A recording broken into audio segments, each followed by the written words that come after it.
Yeah, so we'll get started. Make sure this isn't too loud for whoever's in charge of that, because I can get loud. But he's exactly right. One of the things that we want you guys to understand is we come from where you come from, right?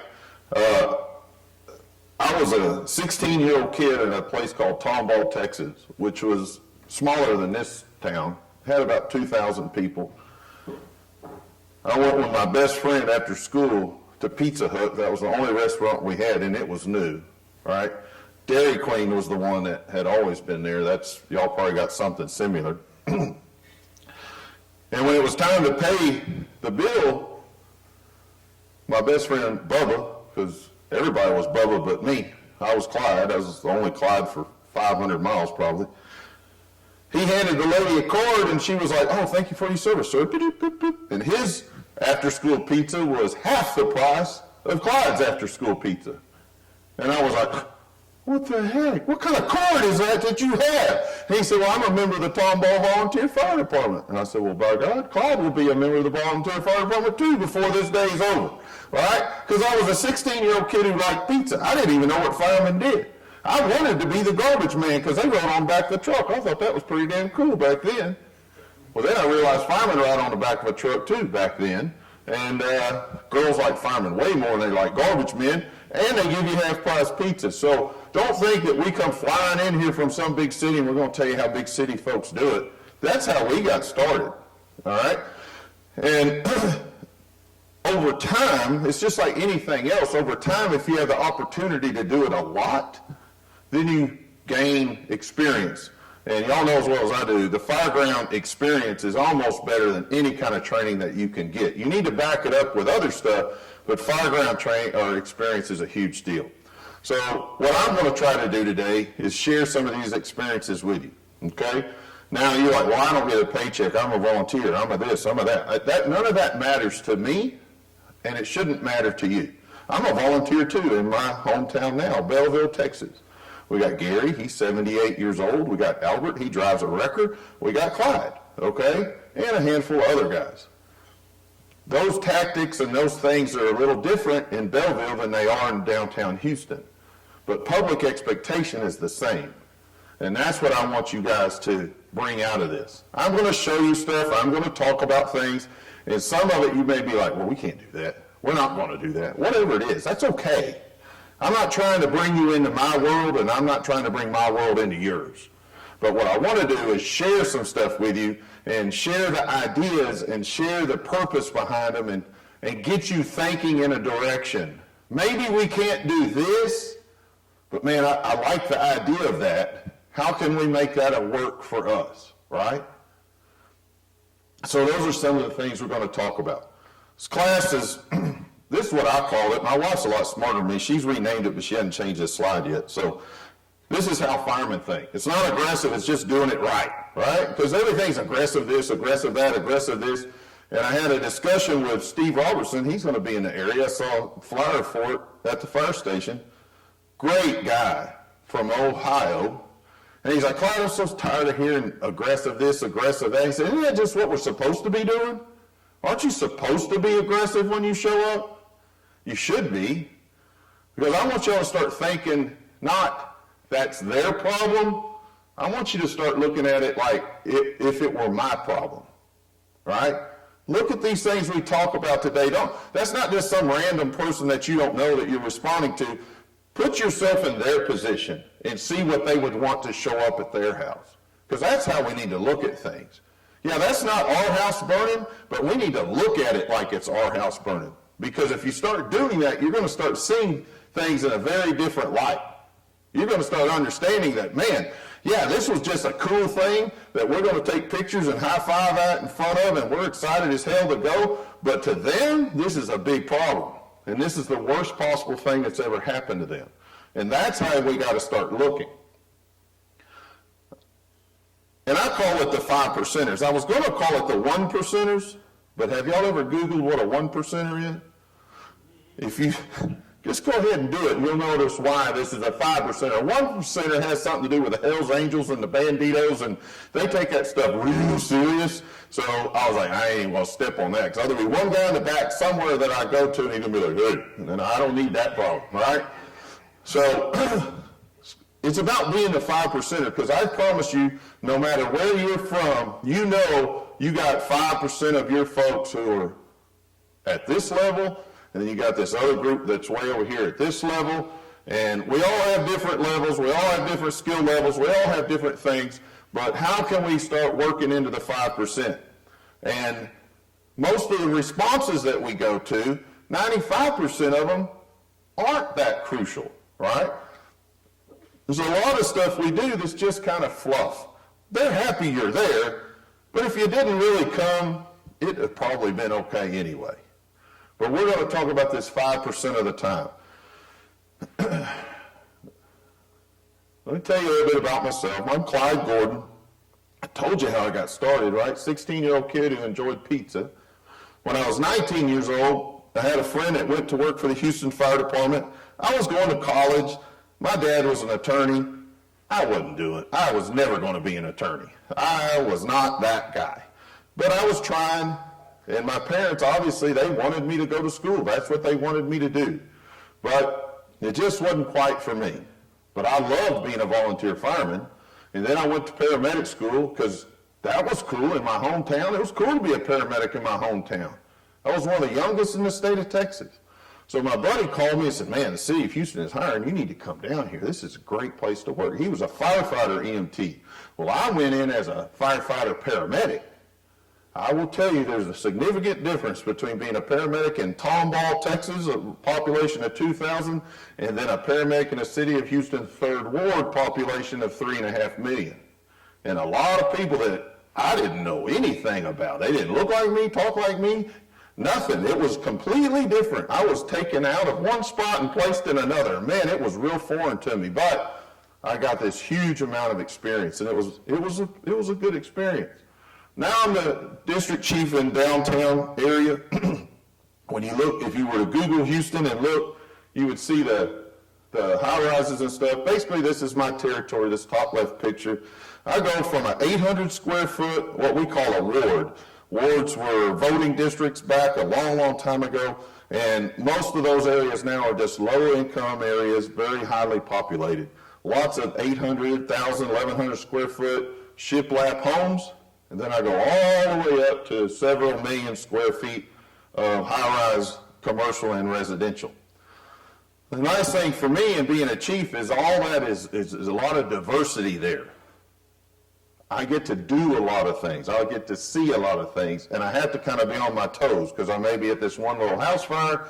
Now I'm at fire on the 22nd floor, and so for me it's very beneficial. That's the fire station on top right, 16 bays, 25,000 square feet, and then, you know, this is an old Engine 7 back in the day when I was on it, and, you know, those are our bread and butter. We did a lot of that back then. So all I have on anybody in the room or anybody that's watching, and not all of you, just some of you, is this sheer repetition. I didn't invent this. I'm old, but I didn't rub two sticks together and make fire. A lot of the stuff we'll talk about is stuff that you know, but how we do it is a little different, or maybe I have a different attitude about certain things. After, like I told you before, after doing it over and over and over again, you gain a vast amount of experience, what helps you negotiate and go through some of these things. If you've done it once, I've probably done it 100 times. That's all it is. I'm still the same old goofy kid that loved the pizza. I just happen to be a lot older than him now. So, and as we go through, if you have any questions, we'll take breaks, but please stop and ask. If I say something that's just crazy to you, there's very few of us in the room, and there's a lot of people watching that they're going to want to know too. So don't hesitate to just go, wait, I don't get that. Or why would you do that? That seems stupid to me. But I want you to challenge yourself to think about truthfully. What about you and what about what you're doing every single day, truthfully? If you're there at a fire station, people are depending on you. And it's very, very easy to get lackadaisical, complacent, just flat out lazy, okay? We start losing our priorities and what it's supposed to be.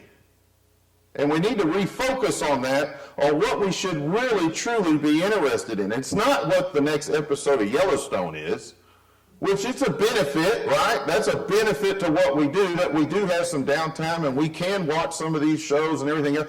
But, you know, you have those guys who walk in and, man, that's their focus. God dang, what's for breakfast? And then what are we watching today? You know what I mean? And we have those days too. Sunday's our day, right? Sunday's all about food and football. We still check equipment, we still wash stuff, we still do all the things we're supposed to do, but at about 10, 11 o'clock, man, we're kind of done. And that's okay because those guys make a lot of runs. They're really, really busy. My fire station averages somewhere between 40 and 50,000 runs a year, okay? That's 50 to 60 a day if you don't know, all right? That's a lot of runs. Those guys need a Sunday to come in and don't worry about crap, right? There's 5 pieces of equipment there, but they average about 20 per on the engines, and the whole district's that way. I've got an engine company right now that's pushing over 30 every day right now. They're making like 37 the other day. I don't know how they did that. I don't know why they did that. I think I'd have driven the pumper off in a ditch just to get a break or something. But it's a busy, busy place. Most of it, 95% of it is just whatever. Okay, you're sick, your toe hurts, I got a headache, I thought that guy might be dead, I thought I smelled something, you know. But 5% of the time, it's a big deal. And it's hard to keep them guys focused, right? When you roll out of the house 20 times and 19 of them were bullcorn, how do you keep them focused for that one time? And you just have to revisit it all the time. We're going to talk some about that. But you guys know, and you might be one of them, and I'm not going to go, right? But you need to think about yourself and think, God, where am I at on these? Because I've had to recheck myself. There are times I come in and I'm like, man, I hate this place. I hate y'all. I hate everything about this job. But I got to refocus and say, okay, that's not no one cares what my problem is. And that's one of the things y'all need to remember. When you have an emergency, I don't care what your problem is. I need you to come help me. And we need to refocus and think. Reevaluate what you're doing and what behavior you accept. And we're going to talk about a guy today who ends up dying, right? Because of some behavior and some failures on the officer's part. But we accept, one thing, if y'all don't know this, firemen will give you what you demand from them. So if you demand nothing, that's exactly what they'll give you. They'll be happy to give you nothing, right? If you let them get away with just, well, that's Bob, and, you know, he's just always that way, and he doesn't need to train with us because he's been here a while, and yada, yada. Guess what? That's what he's going to give you. But the thing is, again, that public expectation does not accept that, and it shouldn't accept that. Consider different options and move out of your comfort zone. We hear every once in a while, well, we don't do that here. Oh, okay. You don't do that here, but what do you do here? I'm not here to convince you to do Houston Fire Department tactics. That is not what I'm here to convince you to do. What I'm here to convince you to do is to look at your tactics, and is there a better tactic that we can use? Is there something new we can implement? Or can we improve on what we're doing? And maybe you can't. Maybe what you're doing is solid as a rock and good. Well, perfect. That's awesome.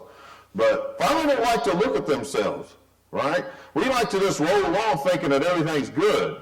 And some of it also is, we don't know what we don't know. A lot of firemen out there, man, they think they got it 100%, and they never even have seen half of the stuff that you could show them. That's why I think classes like this, going to conferences and everything else are so vitally important. Because you see something new. I see something new. Mo and I see something new every time we go. Big departments like to think that they got it all figured out. I will tell you right now, my fire department is one of them. They live in this silo. What's a guy from Washington, North Carolina going to teach me? I'm a city of Houston, blah, blah, blah. Who cares, right? Because there's a young guy, a girl, whatever, may have the best idea ever. They just happen to be from here. Why does it matter? But they don't like any input. Because it's like, we're like little kids, right? This is my toy. No, you not, no. I don't understand it. We have to look and learn things from each other. I come back from conferences and my guys are like, oh, he learned something. Cause I'll be, hey, look at this load I saw. And they're like, oh my gosh. You know, how many times have we messed with different hose loads? Right? But it's new. Get in here. Let's look at it. Let's try it. Right? I don't make the decision because I don't stretch the hose. But I'm like, man, I thought this was pretty cool. And probably 2 days later, I go, man, that's terrible. That's the dumbest thing I've ever seen. Oh, okay, whatever. I'm done. It looked good to me. I don't know. And then aggressiveness has nothing to do with being irresponsible or reckless. Somebody has put a bad spin on being aggressive firefighter to where it's like you're just a stupid firefighter. You're going to do stupid things. And I know how it got there. It's from guys like Mo and I, okay? Let's be perfectly honest. We were reckless and stupid a lot of the time. We didn't know. It's that, oh, I didn't know what I don't know. Because when we grew up in the fire service, we were taught by some of the most amazing guys walking the face of the earth that have created a lot of the aggressive interior fire tactics that y'all do today, came from guys like were our mentors. They weren't the only ones in the country, but there were some of them.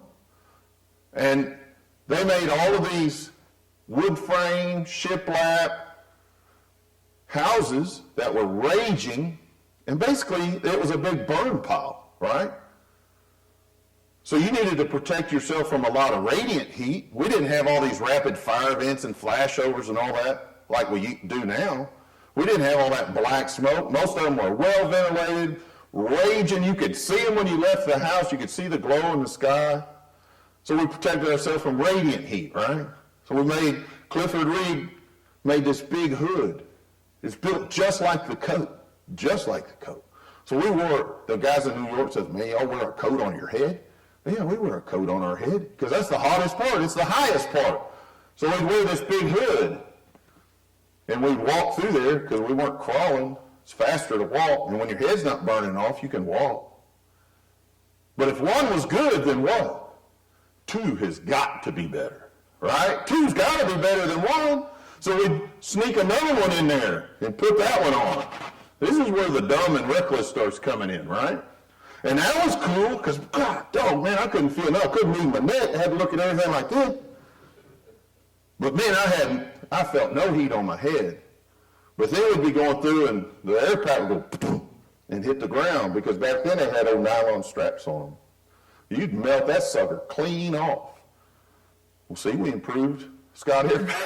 Now they put Kevlar on, so them stupid guys in Houston just melt it right off their back. That's where the Kevlar straps started coming in. Well, now our shoulders are burning up because we're walking, our head's good, but our shoulders are frying.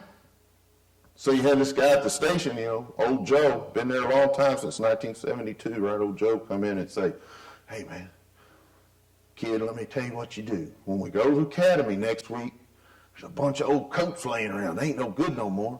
So you sneak over there and you steal one of the liners out of it. And I'm like, really? Oh, yeah, they don't care. I said, okay. Well, what do we do with it? Oh, just bring it back to the station. Okay.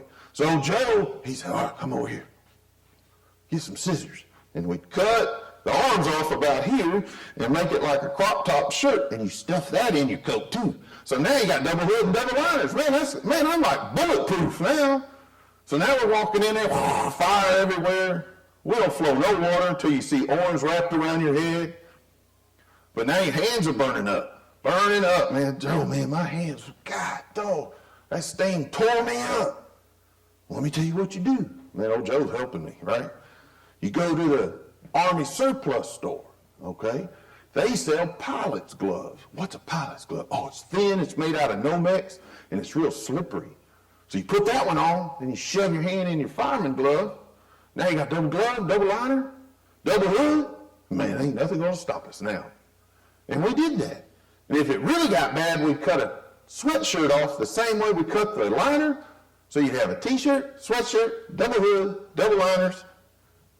And at some point, we just walk right through there. There's a picture, I may have it in here.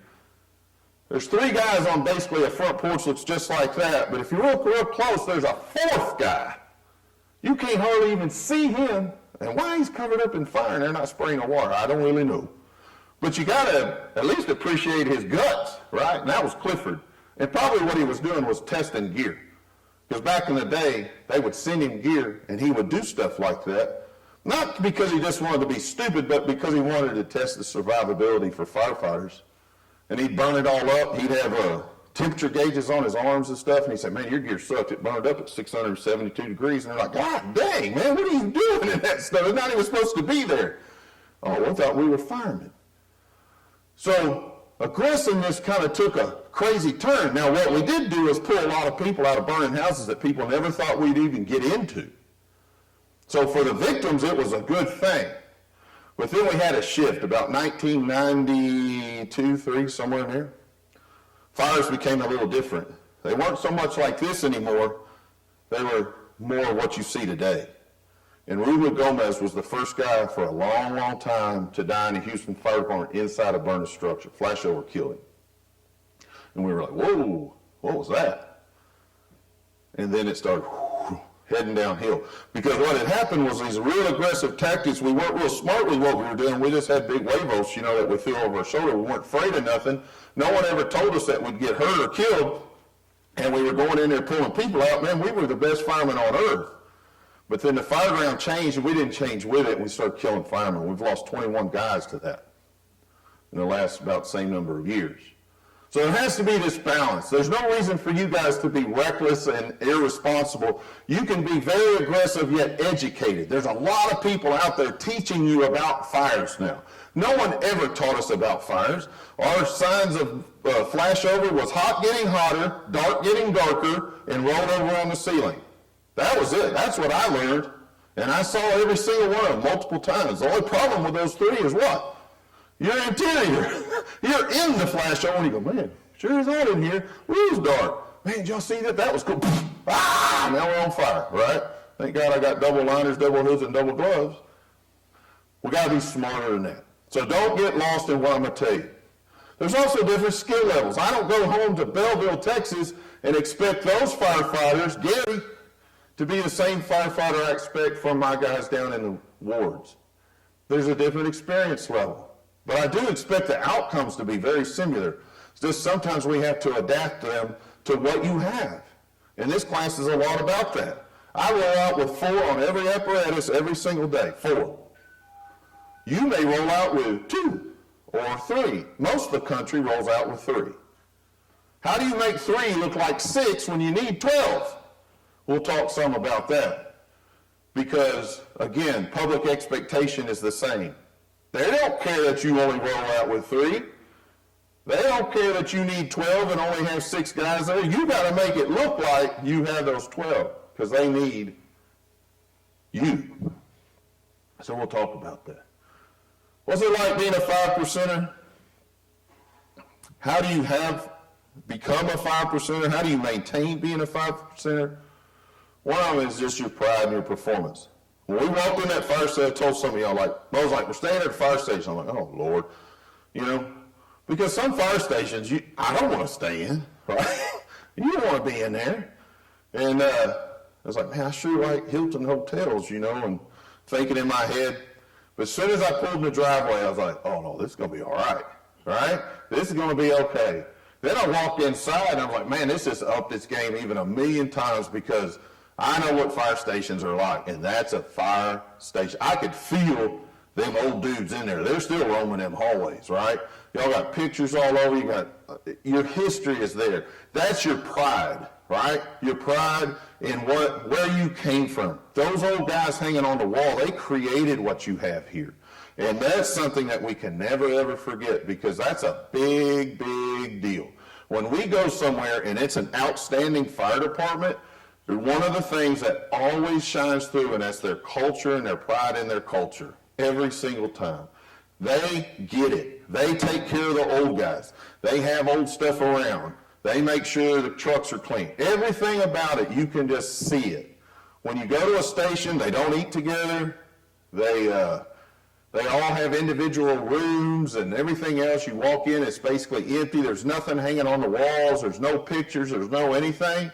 Those places stink every time because they don't have any culture. They don't have any pride. You have to have pride. Training, right? You guys have got to train. You're here on a Saturday, right? It says a lot about you. Now, I get there's a lot of guys who aren't here today too, but you have to train.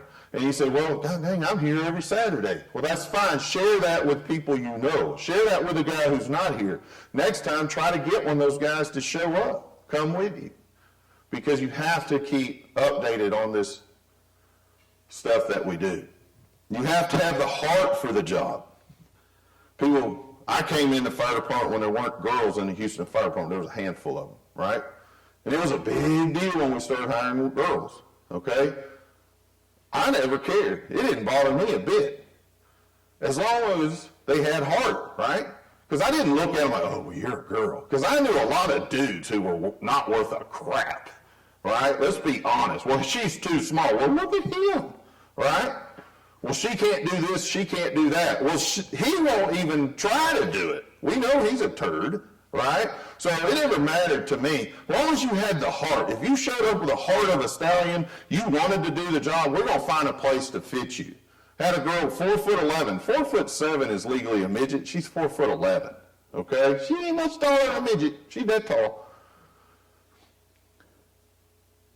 And everybody was like, man, what is she going to do?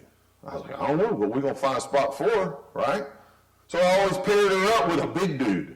And they hated it because they had to kind of carry some of her slack. But she had the heart of a stallion because whatever she could carry, she carried. And when there was a small place like an attic for her to be, it was easy. You didn't even have to bring a pipe wheel. You just shoved her hard enough. She just went through the sheetrock and they'd hand her a line up there. Hey. And then they got to where they loved her, right? Man, this chick is all right. She would bust hump. It was because of her heart. They found a place for her, right? Then she just became like baby sister. They always watched out for her. That was the only negative thing. Them guys started watching out for her so closely, they would, hey, where's so-and-so? Hey, don't worry about so-and-so, because me and you about to die right now. She's doing her own thing, right? But you got to have heart for this job. It's all about honor, sacrifice, and desire. You guys are sacrificing your Saturday.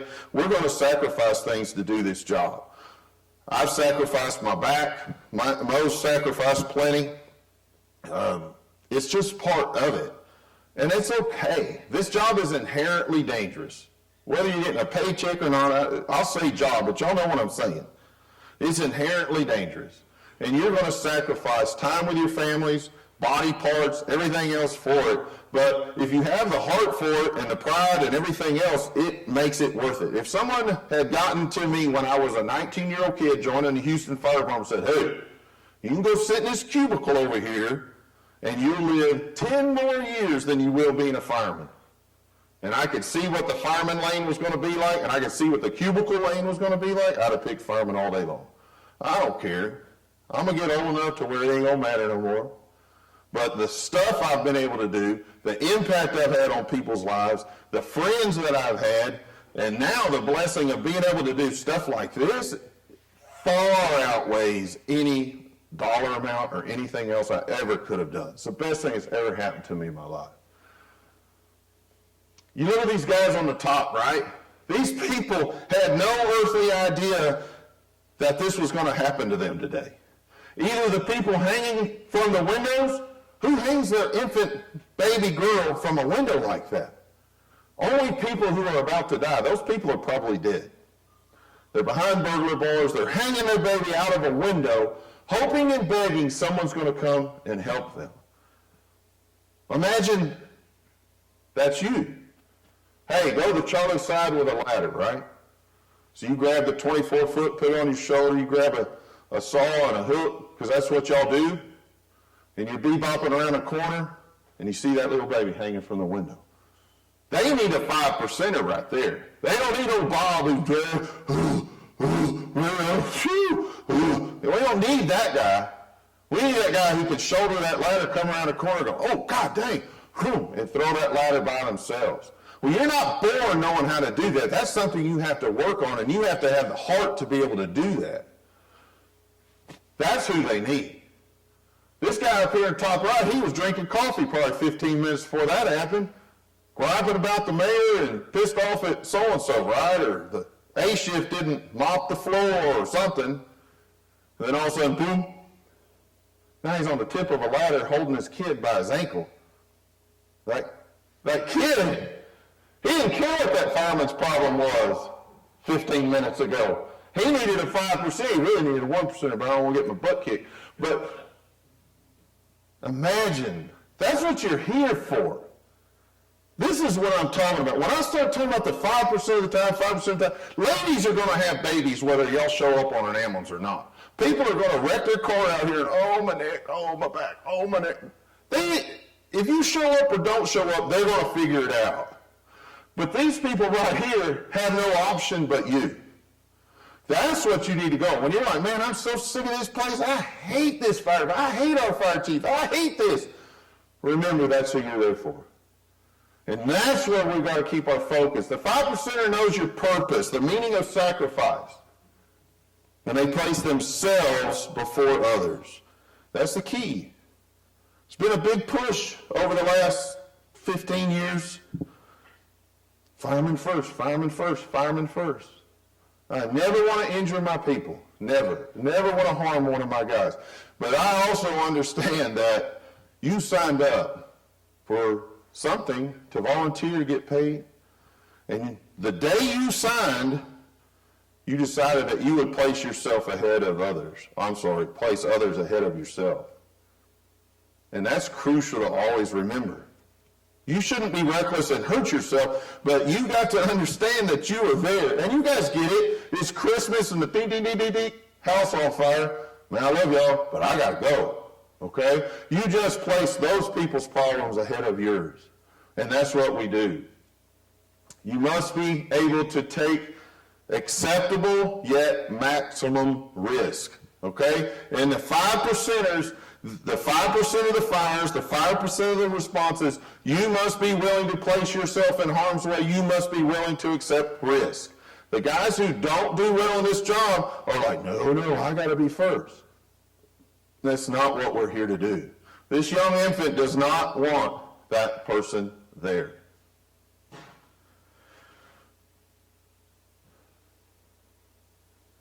"95% of what we do is non-crucial." This is just Clyde's opinion. It's not like a statistic. But if you think about, a lot of what we do is just kind of fluff. We go out there, we block the highway, we go help a lady into the ambulance when she's going to have a baby, we check your blood pressure and wait when you're having your heart attack. It's all good stuff, but nobody is just right on the edge of dying on those things. Doesn't make it any less important to that person, but, it'll work out. It'll work out. 5% of the time, you are truly called to risk your life for someone else. And it may only happen once in a career for some of y'all. It may happen monthly for some of y'all. But truly, to place yourself in a position to where you can lose your life for someone else, that's a big deal. And that is a very small percentage of what we do, but it is the crucial what we do. And that's what you all have to understand. You are there for that moment in time of those people. And you have to be prepared. The problem is, a lot of us aren't ready for that. You think you are, but when I say, hey man, I need you in that window, it's pre-flash over, smoke blowing out, the lady screaming at her kids in there, you dump in there, and the first thing, it feels like you got fire ants all over you because it's just burning you up. It's hot as all get out. You haven't been exposed to zero visibility, high heat conditions in a long, long time, if ever. Now you're in there, and your brain starts really turning really fast now. You're like, what do I do? Where am I? How do I, what did they tell me about this? Oh, isolate the door, do this, do that. And your panic sets in, and you come back out the window. We have to place ourselves in hostile environments to build a tolerance and build an understanding of what is going on. Back in the day with the double liners and double hood, we just did it out of sheer bravado and not real smart, to be honest. But now there's no reason for any firefighter in the room to be ignorant of what's going on out there. There's too much information. Sometimes we think it just won't happen. Man, this is Washington, North Carolina. It's not going to happen here. We don't make fires like that here. I will promise you there's no difference between a fire here and a fire in Houston. None. Maybe frequency, but that's it. That's the only difference. and you must be prepared for it. Our fire department leaders don't prepare us. I put something on Facebook. I do Facebook. That's all I know how to do. Last night, because I was laying in bed, and Mo and I are not our fire chief's favorite people. I'll just tell you that. It's a weird thing. You would think if you had guys traveling the country, and y'all can tell us later if we represent ourselves well, represent our fire department well. We're not out here bashing the fire chief. We don't care about that. Whatever. But he doesn't like us, and the command staff doesn't like us. And one of the jabs they like to get, all y'all do is go to small departments and tell them war stories and get them all excited. And I was laying in bed last night at that fire station, and I was like, you know what? Because that bothers me, because that's not what we do. The reason that we're at a lot of small departments is, one, you have fire chiefs and people that spend the money on that, right? Smaller departments spend more money per firefighter for training than large departments, flat out. In 33 years in the city of Houston, I think I can recall one, maybe two, but I couldn't tell you who the second one was. I just feel like there was two outside instructors that ever came into the fire department. That's ridiculous, because other people have good ideas. We didn't invent that. We need outside training. You need different ideas. I can count the number of trainings that we do that me as a chief don't design, okay, we're going to go do this today, on one hand. And most of those are some random flood crap that we'll do every 15 years. We don't work on vertical ventilation. We've had a guy fall through the roof, a couple of them just very recently. We'll talk about that later, but nothing's come out about that. Why aren't we doing those kind of trainings? The reason we're in small departments is, one, y'all get it, and y'all don't walk around with an ego going, what's that guy going to teach me? You're like, I don't know, maybe nothing, maybe something. That's awesome. You got the money, you're willing to spend it. A couple $100 a person, or whatever it is. That is a disappointment to me, that these places don't accept the training and what's out there. You have to prepare your people. If you want your people to be able to work and live and do their job in high heat, zero visibility, and we'll talk about that later, you have to place them in high heat and zero visibility. At some point in their career, you have to mentor them to be able to function in that environment. You'll see that 87% of the people we pull out of burning houses are in zero visibility, high heat conditions. The reason they're in there in that is why? They can't see. They couldn't get out if they wanted to. If it looks like this in there, because some of us, right, we don't want to tear the building up, we don't want to do this, and I get that, those buildings are expensive, but if I can go, oh, there's the door, right, because you're burning half a pallet and 2 flakes of hay in the corner, that you can learn tactics in there, but that doesn't prepare you for the 5%. Somewhere you need some Connex boxes way out in the middle of a field somewhere that no one even knows they're there, and you just stuff them full of stuff, right? We're trying to get the NFPA to pass to let us burn furniture and stuff. Right? Oh, why would you do that? Why would you do that? Why would we do that? You ever gone to a house fire full of hay and pallets? Me neither. Shitload of furniture in there, though. Do we want to hurt people and burn them up? No. But we got to get you comfortable working in an environment that you're going to be working in. Only makes sense.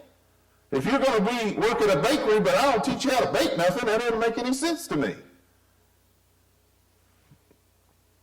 But it's up to our leaders to do that. The 5% will humble you very, very quickly. When you show up, you think you got it all together, it will humble you very, very quickly. I almost died for $9 an hour on a side job. Back in the day, that's what we made. $9 an hour, working in Humble, Texas, on a side job. First thing I said when we pulled up was, this ain't shit. About 2 minutes later, I was praying. God, please let me get out of here. I have a trip to Cabo tomorrow I'd really like to go on. Because guess what? It was a 5%er and I didn't realize it. It went from a nothing to a 5%er like that. And I'd made a lot of bad choices, separated from my crew, had no radio back in those days. The guy had poured 5 gallons of gas and a gallon can of Coleman fluid through the house. I had no idea. So when I opened the door, that little fire just went boom. But by then, I was in the back of the house by myself looking for people. I was arrogant. I was egotistical. Nothing was going to happen to me. I was a big city fireman. And about 40 seconds later, I was begging for my life. The 5% will humble you. You need to understand what you're getting into. All right, guys, this is our first break. Actually, after this. And this is when I'm talking about the 5%. This is a friend of ours, Mike White. When this was put on Facebook, someone got it and put it on Facebook. He was crucified by all the little safety patrol guys who were sitting in their mom's basement, that just look at fire videos. If you ever post a fire video, I hope you got hard feelings, because they're going to say, well, why didn't he wear a blue helmet instead of a red helmet? Why didn't he do this? No one will say, hey, man, good job. That was awesome. They will only critique everything you did, and most of them have no earthly idea what they're talking about. But that's cool, whatever. But they got this guy, and they just rake him over the coals for why didn't he have bunker gear on? Why didn't he do this? Why didn't he do that? Well, you tell me why he didn't do it. Come on.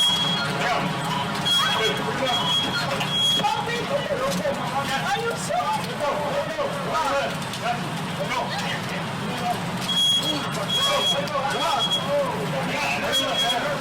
Is there anybody else over there? Okay.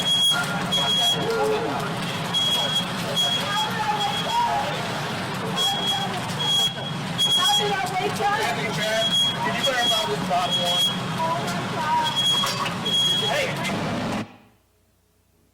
Why didn't I wake up? Is what she kept saying.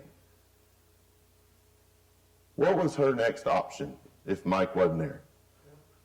Throwing babies. Mike was the only guy at the time before the camera got there. Mike's kind of like me and Mo, like if we hear you got a fire and we think we can somehow get in on it, we're going to sneak over there, right? We call them squirrels. I said, man, I carry a sack of nuts everywhere I go because I'm the squirreliest sucker there is, right? So he heard, man, them guys over there in Champions got a pretty good one. So they ease up there. That instant commander, God dang, y'all are here? Yeah. Okay, Mike, I need you to lay some 5-inch back behind the building. Bring me your guys. We're going to get them. We're about to go defensive. Okay, Chief. So Mike's driving a pumper by himself back behind the building. He's got his quick hitches on, his pants, because he don't want his feet all wet. It's one of them days where it's been storming and all that. So he's laying that 5-inch back behind, going to get ready to set up, go defensive. He gets out of that pumper. Help me! He looks up, and there's that woman and them babies. So he grabs a roof ladder, slings it up there, and boom, goes. Because he understands it's not about him right now.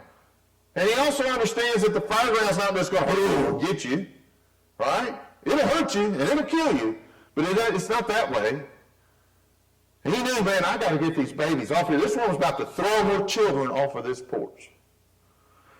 So he starts passing them down. Now the other guys come around the corner, and they're like, oh, crap, let's help Mike. But everybody on Facebook was like, well, why didn't he swap out with one of those guys? Why didn't he put on his equipment? Why didn't he? Did he have the time to do that? Would I have wanted him to get up there and burn himself up? No.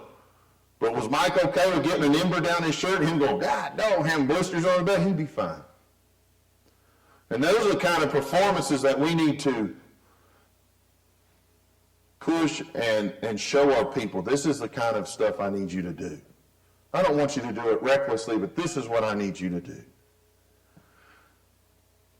This will be our last slide before break. Have we lost our way? Have we lost our focus? I think as a fire service, we went real hard into this safety culture. The Houston Fire Department kills 20 people across the nation. We see firemen dying. So we want to stop it, right? We don't want any more firemen to die. And I don't want any more firemen to die. But also we lost track that this is an inherently dangerous job. Some guys die. A lot of guys, if you really get into the nitty-gritty of who's dying and who's dying where, very few of them actually die during interior fire operations. Very few. They die of a heart attack outside. They die of a wreck going to it. They die the next day in the fire station. I'm not trying to make light of it, but you can't just let it terrify you, right? You have to look at it logically and understand what we're doing. But we went into this safety culture, and a lot of the leaders today grew up in that safety culture where everything scared you. The air scared you, the bunker gear, the fire trucks, everything we did just terrified you. You're going to get cancer, you're going to get this, you're going to have a heart attack. There's got to be a balance, guys. There's got to be some sort of balance.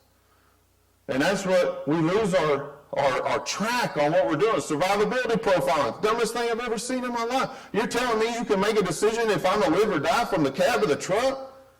Now, can you make educated decisions for your crew and the likelihood of them being injured? Absolutely. Not from the cab of the truck. Get out and go look. We can create survivable space. There is survivable space when we think there is none. You have to look. It's not our decision to decide, oh, well, that corner of the room is unsurvivable. No, it's your job to go to that corner of the room, pull those people out, lay them in the yard, get the paramedics, start working on them, and go, man, I hope they make it. And then somebody bigger than me, I think it's God upstairs, goes, nope, yep, okay. Just my job to pull them out. I got to get them out. We'll talk more about that. Line of duty deaths, we've had plenty of them.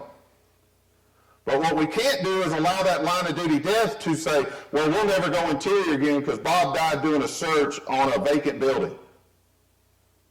Right? Did he die because it was vacant? No.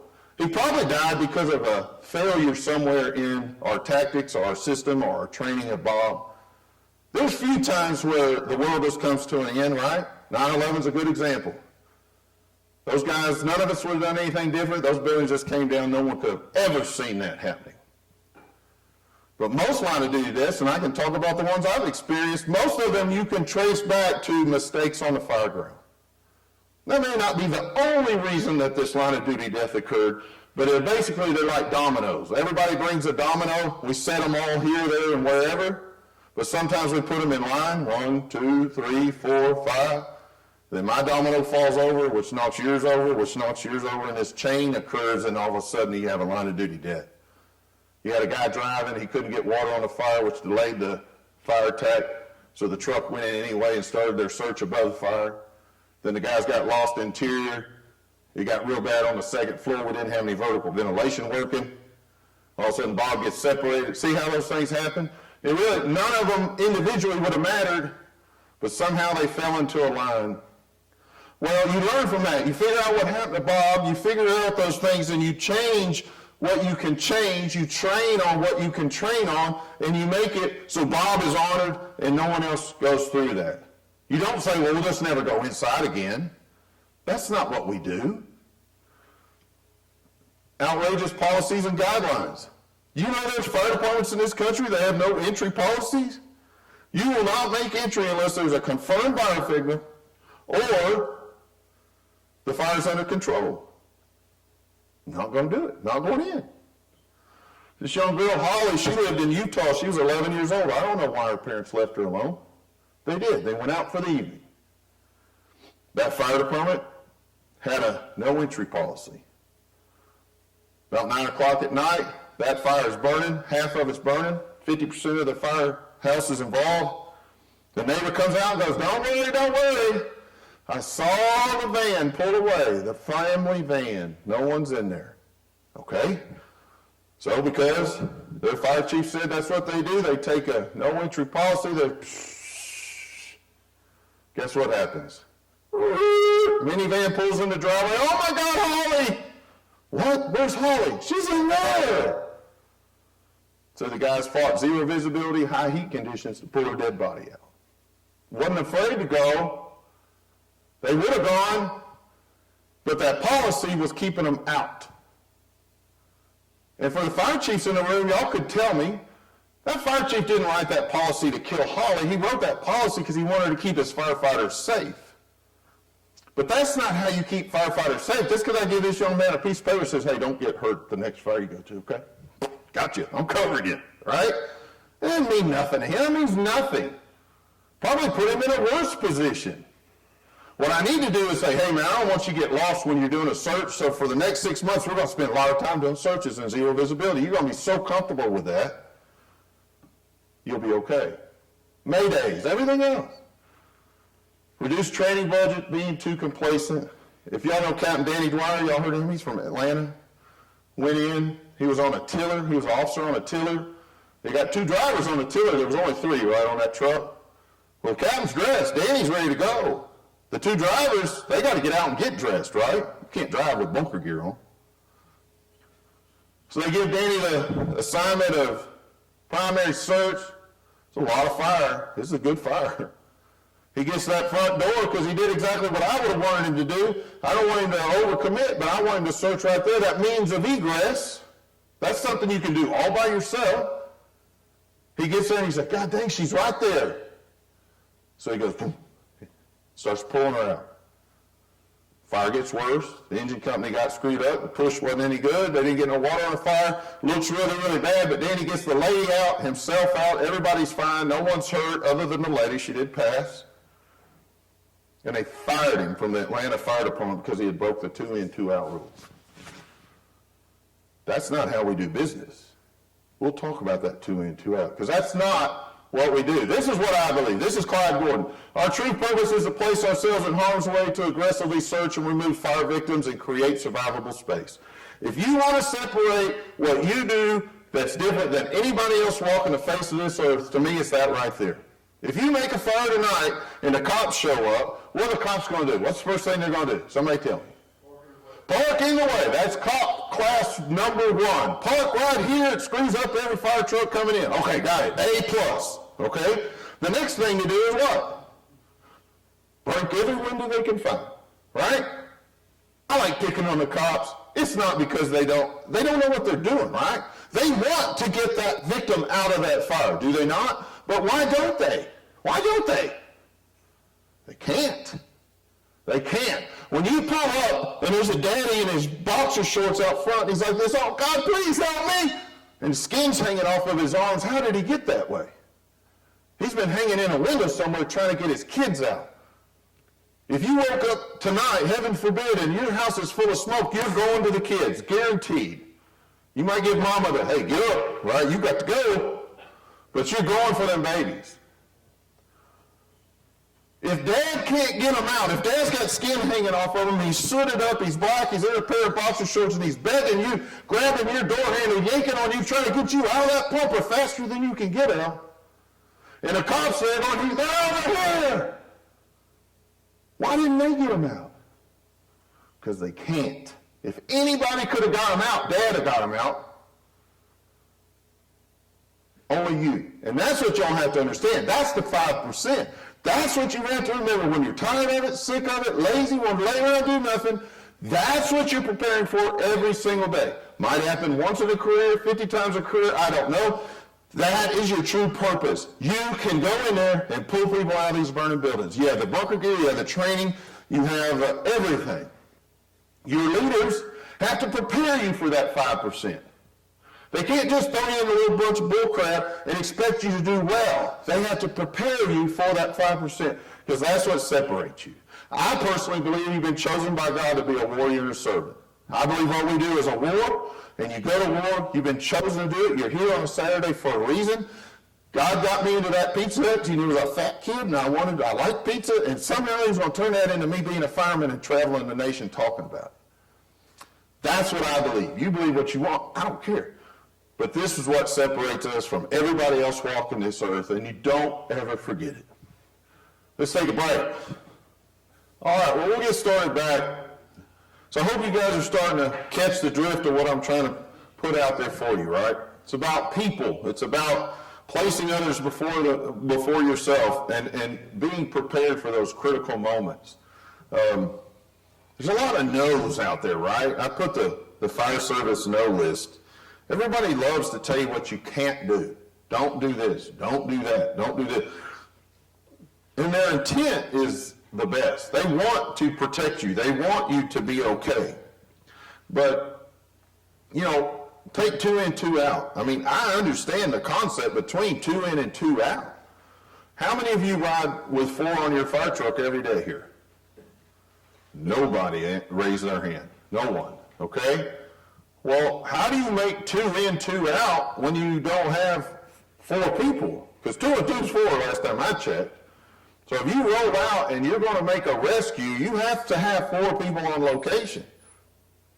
Well, most of you and most of the country is not showing up with 4. So really, what do we do? Like, I know they're there to protect you. I know they want somebody to be there to rescue you if you get into trouble. But what do we honestly do when it is one of those 5%ers? It is a critical moment. People are dying or potentially dying by the second, and you show up with 3. You really only have 2 options, in my opinion. You're going to do the safest, best thing that you've trained for and break 2 in, 2 out, or you're going to do nothing. I got a hard time with nothing, okay?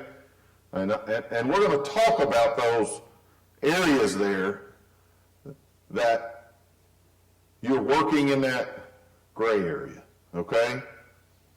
And you're right. Somebody will, well, what if something happens? You're right. If something happens and we went in and didn't have 2 in, 2 out, that's going to come up without a doubt. Without a doubt, that's coming up. But to me, the right thing to do is easily defended, right? Why did y'all go in there? Because that lady's kids were in there. We knew they were in there. They were screaming about being in there, and we pulled them out. That's why we went in there. And I can survive with that. As a district chief, I'm in charge of around 40, 50 folks on a daily basis. And that doesn't include any of the people surrounding me. Every time I respond out of the house going to a fire, the responsibility lies upon me, overall responsibility. And the last thing I want to do is hurt or injure any of my folks. But also, I know the public has an expectation of me, and I must place you in harm's way. Well, how do we do that and still sleep at night, right? How do you compensate for what you can do?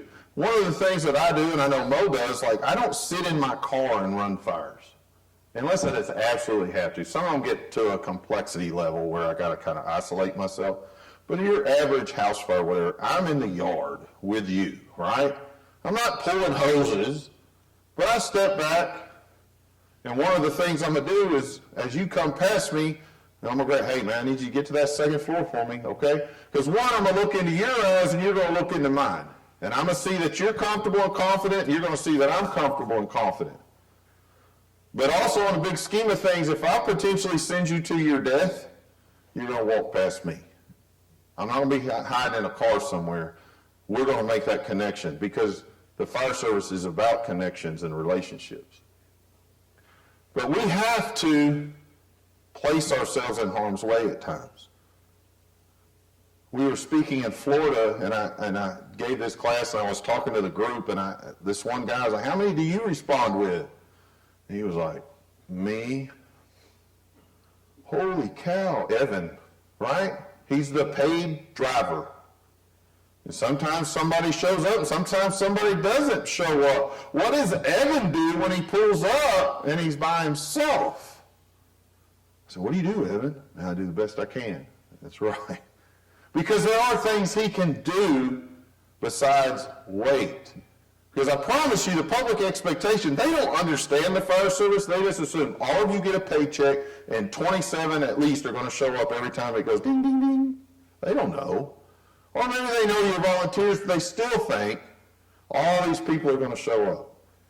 They have no idea, but their expectation is you're going to come solve my problem. So how does Evan solve a problem? Well, one, he can't do 2 in, 2 out. Now, is Evan going to commit deep into this black abyss? No. But Evan can search means of egress. He can search a front door. He can search a back door.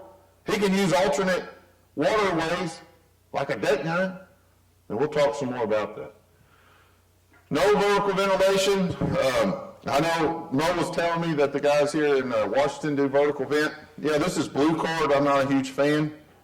We can argue about that later. I don't think there's anything wrong with it, but I think they kind of crossed over into territory that they don't need to be in. I mean, just like this slide, this is from their presentation. I mean, that's your opinion right? My opinion is that's your opinion. What's that have to do with running a fire? I believe vertical ventilation is very beneficial. I don't believe it's for everybody, and I'll talk to you about that. There's some places that y'all don't need to go to. Don't need to be on some of these roofs. But for somebody in that position to say, hey, you don't ever do this, that's not fair to the fire service, right? No entry policies, we've talked about that, the culture. Timid, weak, and fearful leaders. A lot of our leaders, they're so afraid because they've never done the job. They don't have the experience. They just let that flow onto you. They're not going to let you go interior because they've never been interior and they're scared to death. But what are they doing to raise their level of experience? Because they have a responsibility. I have a responsibility. I get along with a lot of my guys because they know kind of been there, done that. Same thing with Mo. They feel real confident, and I brought this from the people I work with. I was so confident in their ability that they made me confident. So if he said, hey, go, I was like, man, okay, it sure looks bad, but Jerry thinks I can do it, right? You have to have some smarts about you, but timid and weak leaders are hard, man. They're killing the fire service. Unrealistic training, we'll talk more about it, but I get it. You're the college, you do the college thing, right, sir? Yeah. I mean, he has a responsibility to the college and everything else to protect the building, protect the equipment. There's a lot of stuff. These things are expensive. Nothing's cheap. But he also has a responsibility to the firefighters he's training to make it a realistic training, and that's a hard balance sometimes. A lot of people have these $9 million burn buildings. You push a button, click, click, click, poof, and it looks like your barbecue pit in the backyard. You know, it's beautiful. Coolest thing you'll ever see. Fire across the roof. It looks like you're underneath the barbecue pit. And it's neat. But I hadn't been to a fire yet that looked like that. And I've been to a bunch of them. Because you can see the guy in the back of the room, right? It's nice. Now you can train there. You can learn tactics there. You can do a lot of work in there. But that doesn't prepare you for the 5%er. Because you're not going to see anything in there. The me first attitude or aggressive just means dangerous. That is not what it means. I consider my district very aggressive, but I lay my head down at night knowing we're doing everything to prepare those firefighters that we possibly can to be that aggressive level. We train, we speak to them, we share expectations with them. I expect you to be aggressive. I expect you to search these zero visibility hallways, but I don't expect you to burn yourself up while we're doing it. So you have to be smarter in that. You have to talk with people. If you don't set expectations and they don't understand what you want, they won't do well. You have to share with them. Our excuses, well, we just don't have enough people. Oh, Evan's showing up with one. We just don't have enough people to do what you want us to do, Clyde. Response time. The city of Belleville, we respond 250 square miles. We got response times of like 27 minutes. And our mutual aids are, man, they're 15 probably at least. So I get that. And there are some things you can't do, but we can't use that as an excuse for everything. That's not a get out of jail free card.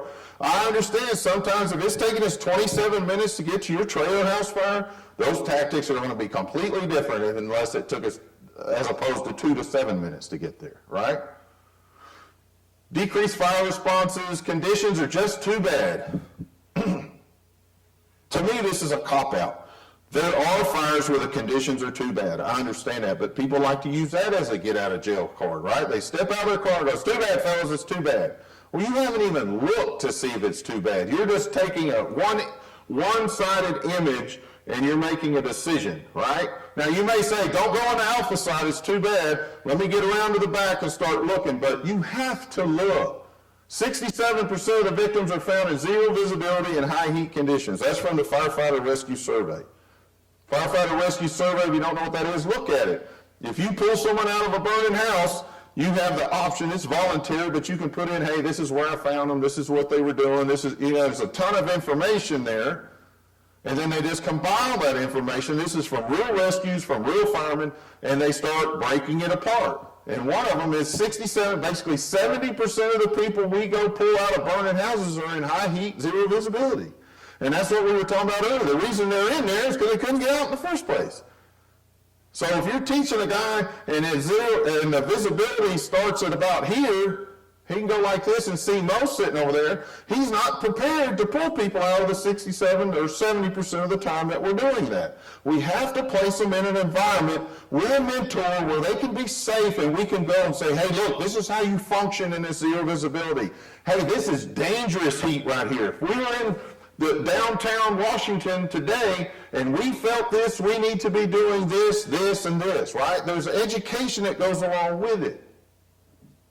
The potential for rapid fire events. If you don't want people to get caught in a flashover, teach them the signs of a flashover from the exterior. It shouldn't be high heat conditions, zero visibility, and rollover. Those are interior signs. If I don't want you to get hurt in a flashover, let me teach you about black turbulent smoke and all those other things so you can recognize that and do something about it.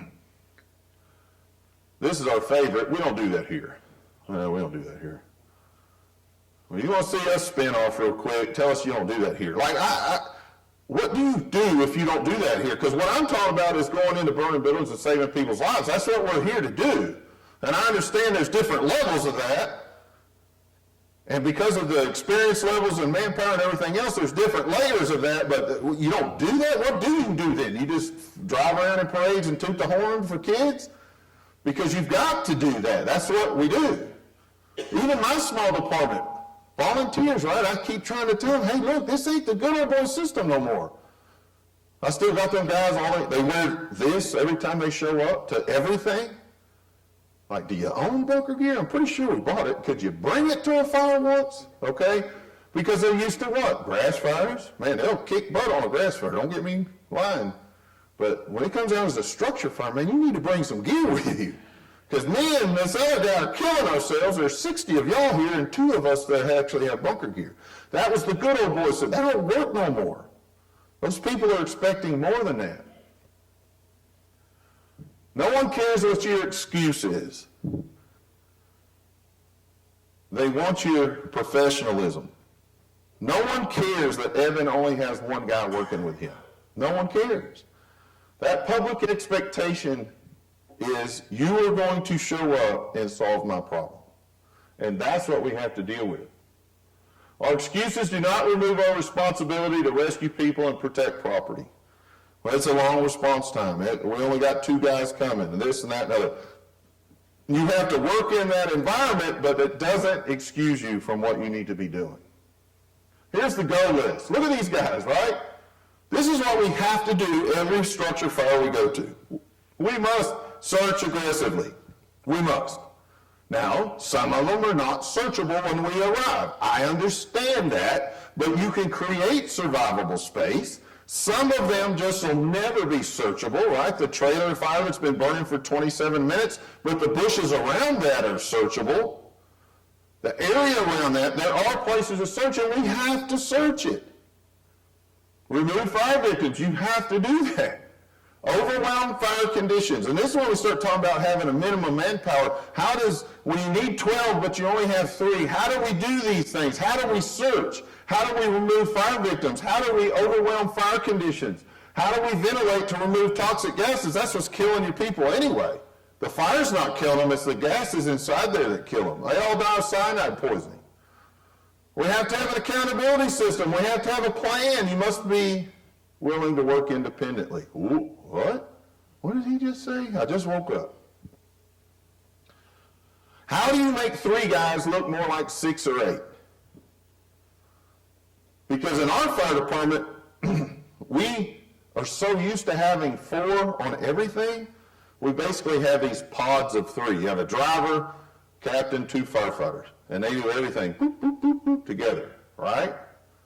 But I also have a response time of less than a minute of all the teams arriving. I'll have 2 chiefs, 4 pumpers, and 2 trucks there in under 5 minutes. They're all there.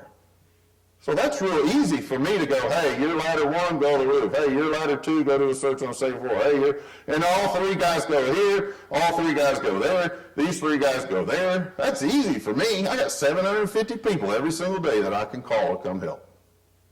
I don't think anybody in this room is dealing with that. So how do you make that happen, right? 4 volunteers, 2 volunteers. How do we make these guys? Because the list at the top doesn't change whether you're in Houston with 20-something guys showing up or you're here with 2 or 3 guys showing up. This upper part, searching, removing fire victims, knocking fire down, all that list stays the exact same no matter where you are. So how do we make it work for us? One of the things I want you to consider, man, I told you I'd have you considering things that you don't really, that you haven't been taught a lot, is one, are you willing to work independently? Look at FDNY. They're the largest fire department in the country. You need to at least consider what they do. They go to more fires than most people in the country. They're the largest department in the country. They've been doing it for a long, long time. One of the things that they do is they have a system where firefighters can work independently. Well, golly, they got 10 or 12,000 people on duty. Why would they need guys to work independently? Because most fires you see in New York, if you look at them, there's 70 guys standing around. But they know there's critical tasks that must be done immediately when there's only a dozen of them there. These are big buildings. They know they got to split these guys. Man, I need you to go the front side of the building. You're the outside vent guy. You're the can guy. We're going to stretch 400 feet of 2.5 up these stairs, but you're going to carry 2.5 gallons in a hook and hoof it. Because why? He's going to get there so much faster than we are. And he can work independently. How do you work independently? Because here, I guarantee they do it here, most of the country, right? It's always, when I taught in the fire academy, you couldn't even go to the toilet without what? Your partner. Because we had that beat in your head. You don't go anywhere without that other guy. And there's a good reason for that. We need that partner. But we also can train our folks to be somewhat comfortable to work independently, because that's going to start stretching your manpower from 3. 3's going to start looking more like 6 if all 3 of us don't have to go do this right-hand search together. If we could do VES, and I could send 1 to this window, 1 to this window, and 1 to this window, or maybe 1 here, and 1 outside to watch conditions, I'm doubling my manpower. And most of you are more than able to search a 10 by 10 bedroom by yourself. In the city of Belleville with Gary and all them guys, we teach VES. Because what's truly the likelihood, what's really going to happen? If we show up at a 3,000 square foot single family residence and there's me and 3 volunteer guys who put on an air pack every February, whether they need to or not, what is the likelihood of us making that right-hand search and making it to the back bedrooms? You don't know, like me, it ain't happening. That's hard to do with guys who do it on a regular basis.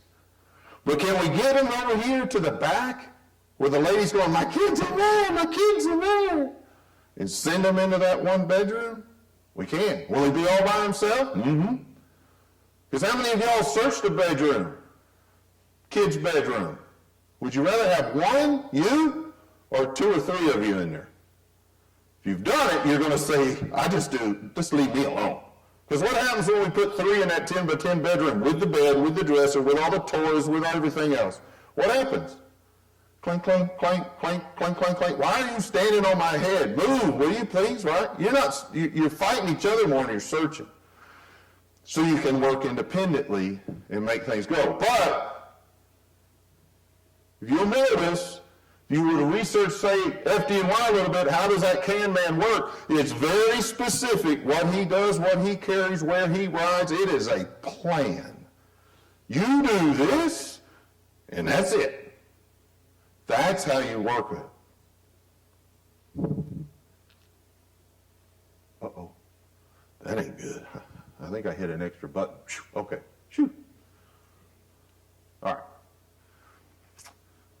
So search, and that's what we're talking about. Really, that's the one thing. Remember, that's what separates us from everybody else, is this ability to search and pull people out. No survivability profiling. You can tell me that this building is unsearchable, and that's fine, but that's after you have walked around it and you have looked at it, right? My idea is searchable, and yours may be different, but again, it's all about skill level, bringing it up. Approach with the we're going to get in there kind of attitude. You should just roll in expecting fire victims and expecting to go inside the building. If you can't, then we'll adjust to that.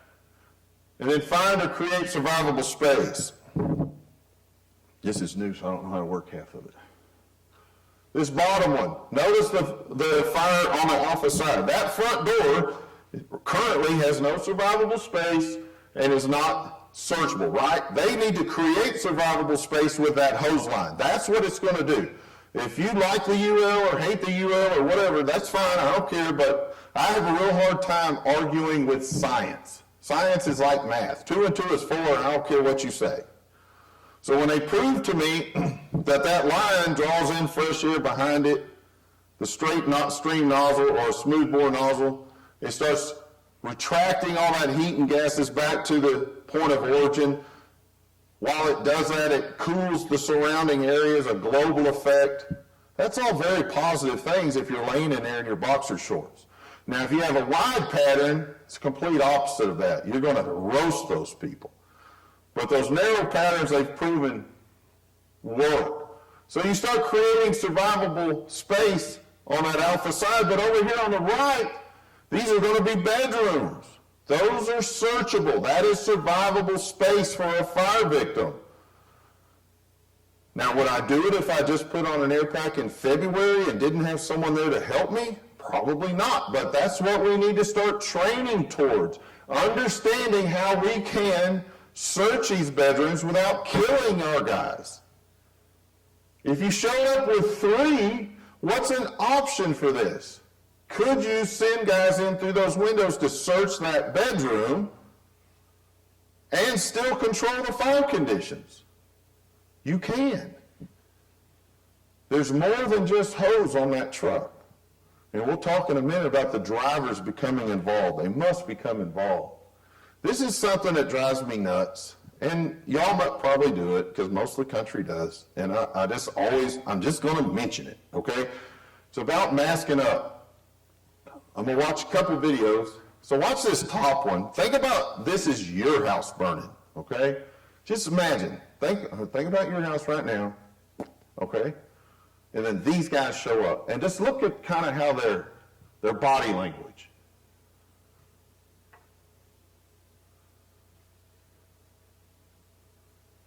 It's on a loop, but anybody sensing anything? They don't give a squat, do they? And I just picked this off the internet. There's a million of them. This one happens to be Detroit, okay? It's not like I'm picking on them. Like the attitude, right? They make so many fires. To me, they're just like, whatever, man. But if that's your house, that's a big deal, okay? And they make so many old vacant houses, it becomes complacency, right? But these guys, this looks like a house someone lives in. We say, well, it's heavily involved, whatever. Remember, you're there to save lives and property. I'll tell you a story. I worked in a real low-income neighborhood. 5 in the evening, we were just finishing up dinner. Boom, house on fire. Man, you coming out, you see the big header. Boy, we got one. Come across, take that right turn, and here's Mama. Trying to get away from it, going across the front yard, right? She's about 900 years old, got her walker. She's trying to make it across that yard. Well, when her mama, who am I thinking of? Pops. They've been married 74 years. She done left him. You know that, because he was asleep on the couch, and she bailed on this guy. So I'm like, Mama. She's like, what? Where's Pops? He ain't here no more, baby. I said, oh, okay. That means he gone. He dead. So it was heavily involved. This fire was ripping. I had a new guy with me, and the way I've always responded to these things was, look, I'm going to push, right? I feel comfortable with my ability, so I'm going to push it pretty hard. And if it don't give me too much kickback, if it backs down, it's kind of like fighting a big guy. If I can get my bluff in on you and get you down a little bit, well, I ain't quitting. I'm just going to keep wailing on you until you are incapacitated. Then I'm going to run like crazy, right? So the fire's the same way. I start pushing it, and if it kind of backs off, I'm just going to keep pushing. And this young kid, he did a good job. He fell through the floor a couple times on pin beam.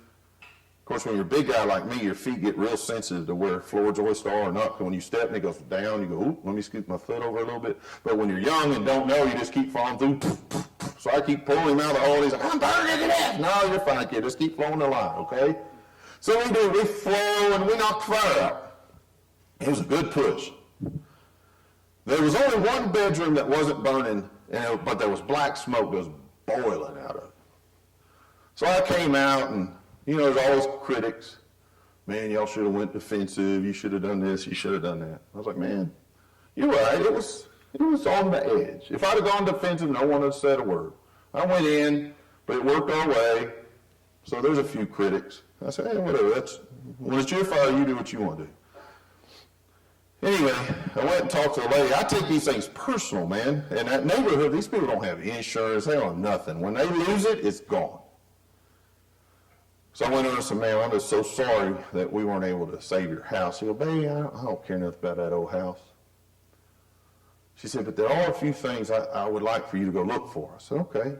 She said, in my bedroom, and that was that one room that was just black, in my shiffer robe, y'all know what a shiffer robes are? Shiffer robe's your dresser, right? Shiffer robe, under my unmentionables, that's her underwear, slips, there's a bank envelope, all the money I got. So, okay. So I took that kid, man, I said, hey, man, come on, let's go look. And we went in that bedroom. It looked like you had rolled black paint on everything in there. I said, go over there to the shiffer robe. And he's like, the what? I was like, the dresser. Oh, okay. Opens the dresser, digging around. He says, is this what she's looking for? And there's there couldn't have been 3 bills in it. I don't know. We didn't look, but it was flat. I said, yeah, that's what she wants. I said, look around and see if there's anything else. I found a family Bible next to the bed, and I found some teeth in a cup. I said, grab her teeth, man. Get that Bible. Okay. Nothing else. So we're walking out to this lady. Now her family's gotten there. Her daughters, well, they're like 70, you know what I mean? And we're walking out, and they start, oh, mama, he's got it. Oh, mama. And like, they're freaking out. And I'm like, thinking, man, somebody did something pretty cool. I don't know who it is, because it can't be us. We didn't do nothing but get some junk out of that house. We get up there closer and like, oh my gosh, I can't believe you found that and this and that. And I was like, handing it to her, I'm like, what is it? She goes, that's my family. That was my great-grandmother's Bible. And she opens it, and how they used to write the whole family history. All of that stuff is in that Bible. She goes, there's nothing in this house I wanted more than that Bible. And I was like, I wanted to go, can you say that all over again when I get these guys who were critiquing me a minute ago for going in this burning house and saving some property, right? This crap, we would have put it in a scoop shovel and flung it out the window because it didn't mean nothing to us. But to her, that was her entire world. We gave her teeth, gave her some dignity. She said, them ladies don't want to walk around with no teeth in. And then whatever money she had. Now, I wouldn't have hurt that kid for that. But you got to understand, we're there for life and property, and it meant so much to her. And that kid stood there. He's now a captain on another shift. He was my driver. I raised him. He lived in my backyard for a while. I raised him like a kid. And he remembers that, like vividly. And that was he's like, man, we're going to do everything we can to help people. And that's what we're there for. So this other one, right? So what's this guy? This is L.A., and this is my soapbox. So much of the country shows up without a face piece on. We've never done that because that hood I told you about, that coat, required you to place the face piece, the hood, then your coat. It had to be layered that way, so there was no show up and put your stuff on. That's made us probably faster than anybody in the country getting a hose line in place. But watch this guy. This lady left her kids at home. Watch the guy go to the back window. All he wants to do is rescue these kids because they're in there. Watch what happens.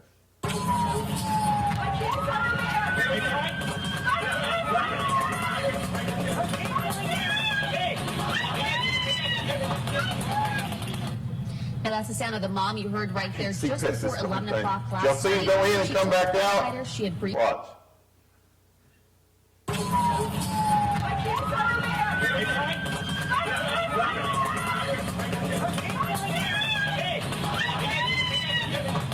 Watch it.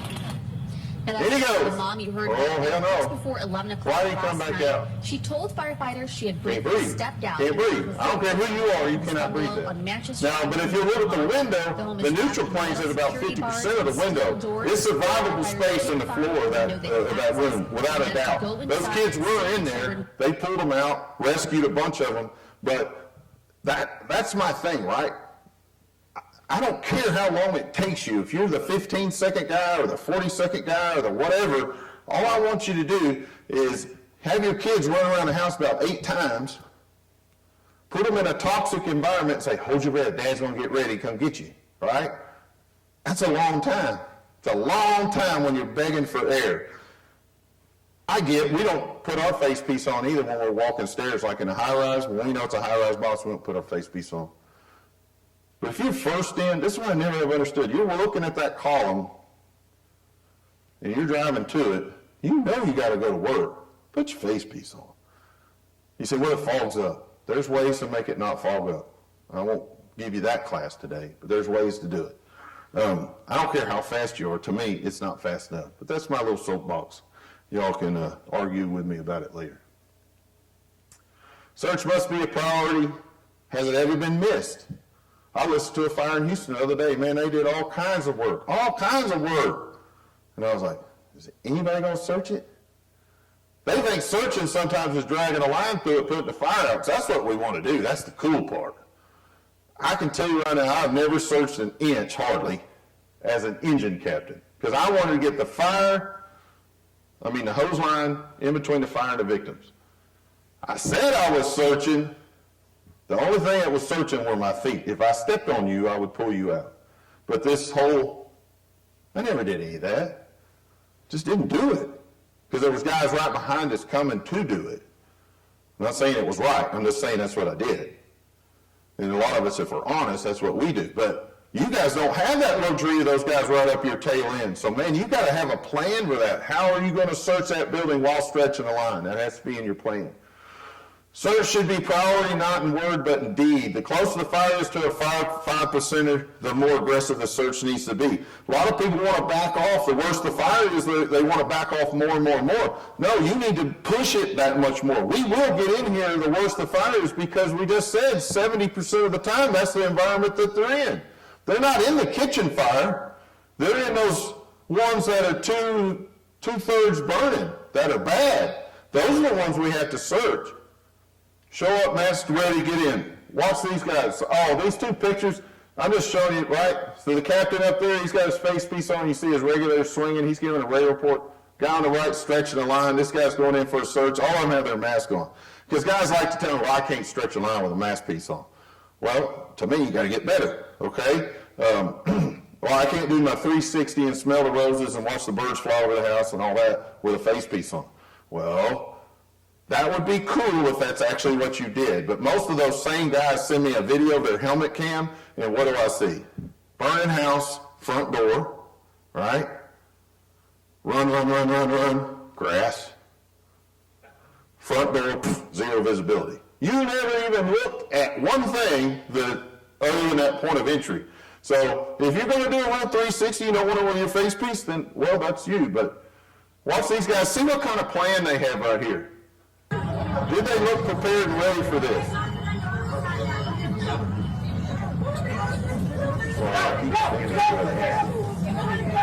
Look at the stretch.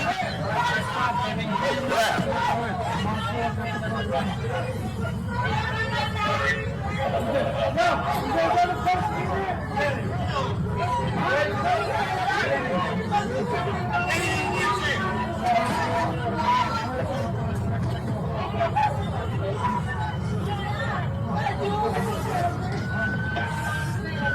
Where's this guy going? Well, he forgot something after he put his mask on. Dang it. Right? What did he do? He set that down, put his face piece on, went in, because that lady was screaming, my husband, right? Well, shit, he forgot his helmet. It happens. But if you notice, like the stretch is masked up, I guarantee you expect to find that guy right there. They went in a couple feet, poof, there he is. Now their plan is going downhill. That's where the repetition and the training comes in. Yeah, they got him out, but you want it to be solid, right? You want it to be a smooth transition and make these things better. Searching, you say, man, we just don't have enough people. And this is where we talked about the VinEnter search. You have to search these things. What about Evan? He shows up by himself. We talked about this searching the means of egress. Can he get off of that pumper and run to the front door, run to the back door, check a window, those type of things? 30% of the time, those people are found right there. So 30% is not as good as 100%, but 30% is better than 0%. He's making the effort. Use your tick, right? Get to the door, squat down, and look with your tick.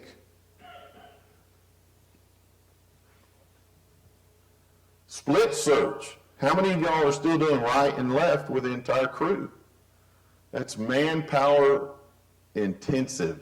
It's a safe way, right? Because we're all together. But we did an oriented man. We had 3 men. The officer would be the oriented person. He would split the guys left and right, left and right, left and right. It doubled or tripled the speed of the search. Now we do a lot of VES. It's not an advanced tactic. It's just something you have to train on. Watch this guy. I cut off the first of the video, but what he had just come up from this doorway that you're going to see, fire everywhere. But if you look directly in front of him and think about behind the door, granted, it's a small space, but if you're 6 and you couldn't get out that door for whatever reason and you got wedged up behind that door, you could easily survive there. He had just looked there. Then he gets up, realizing that that entry is a bad way to go, but he needed to search it. Now he's going to come around and VES the side. He just got up from there. See that survival space up there? Talking to the officer. He's masked up. Now you see the other guy's doing nothing, but this kid right here, he's got a plan. See his officer there? Now, notice the neutral plane, how high the smoke is. Is that bedroom door open or closed? I'll tell you, that bedroom door is open, okay? All of that smoke and heat is going from that flow path right there. He needs to get in and isolate himself behind that doorway. Shut that door, and you will see that it immediately starts to improve. I have another video of that. 87% of the victims are found in that room that we VES. If we go into that room, 87% of the time, if we're going to find a victim, they're in there, okay? You go there, you go to that bedroom door, which is directly across from where you made entry 90% of the time. You search that hallway right there, or just into that hallway, you come in and search that room. You can teach inexperienced people how to do that. It's easier to teach them to search these small areas. You're playing the odds. If I sent you to Las Vegas and said this machine gives you an 87% chance to win, and this one gives you a 23% chance to win, I couldn't make you put your money into this one. You would be over here. VES is the same way. You are playing the odds. If I show up with 3 guys and one of them's got to squirt water from a deck gun and now I got 2, she's screaming about her kids or her husband or whatever, I need to play the odds and VES these windows to those bedrooms. Because 87% of the time, that's where they're going to be. If you're like me making a ham sandwich at 4 in the morning, well, fatty, you shouldn't have been in the kitchen, you should have been in bed where normal people are, right? We'll eventually get to that search, but it shouldn't be our priority, especially when we're dealing with low manpower. Watch this one. This is near Dallas. Simple trailer fire. The alpha side's burning really good. They're making a good push. It gets all wonky, but I'm sorry, I don't know how to fix that. So this is the other popper coming in doing the search. Come on. Oh, don't tell me you're not going to work. You just worked earlier. You're not going to work, are you? It's probably the video. Well, unfortunately, that didn't work. But basically, all they did, they went, obviously broke the windows. But you can even see the neutral plane starting to lift now. Because if you isolate the door to the bedroom, you have closed off the flow path, right? Quick class. Goes from high heat, high pressure to low pressure. That's how the smoke travels. So the fire room is going to be the highest pressure. It's going to follow the means of egress, the simple means of egress through low pressure and exit. If you open the window and that bedroom door is open, that is now the flow path. It's going to come towards you. If you shut the bedroom door, you've now shut that off. Well, now you've just horizontally ventilated the fire or the bedroom. So you'll get a rapid relief and a rapid rise. You can see it here, but if you could watch this whole video, you would see it. It just basically clears itself.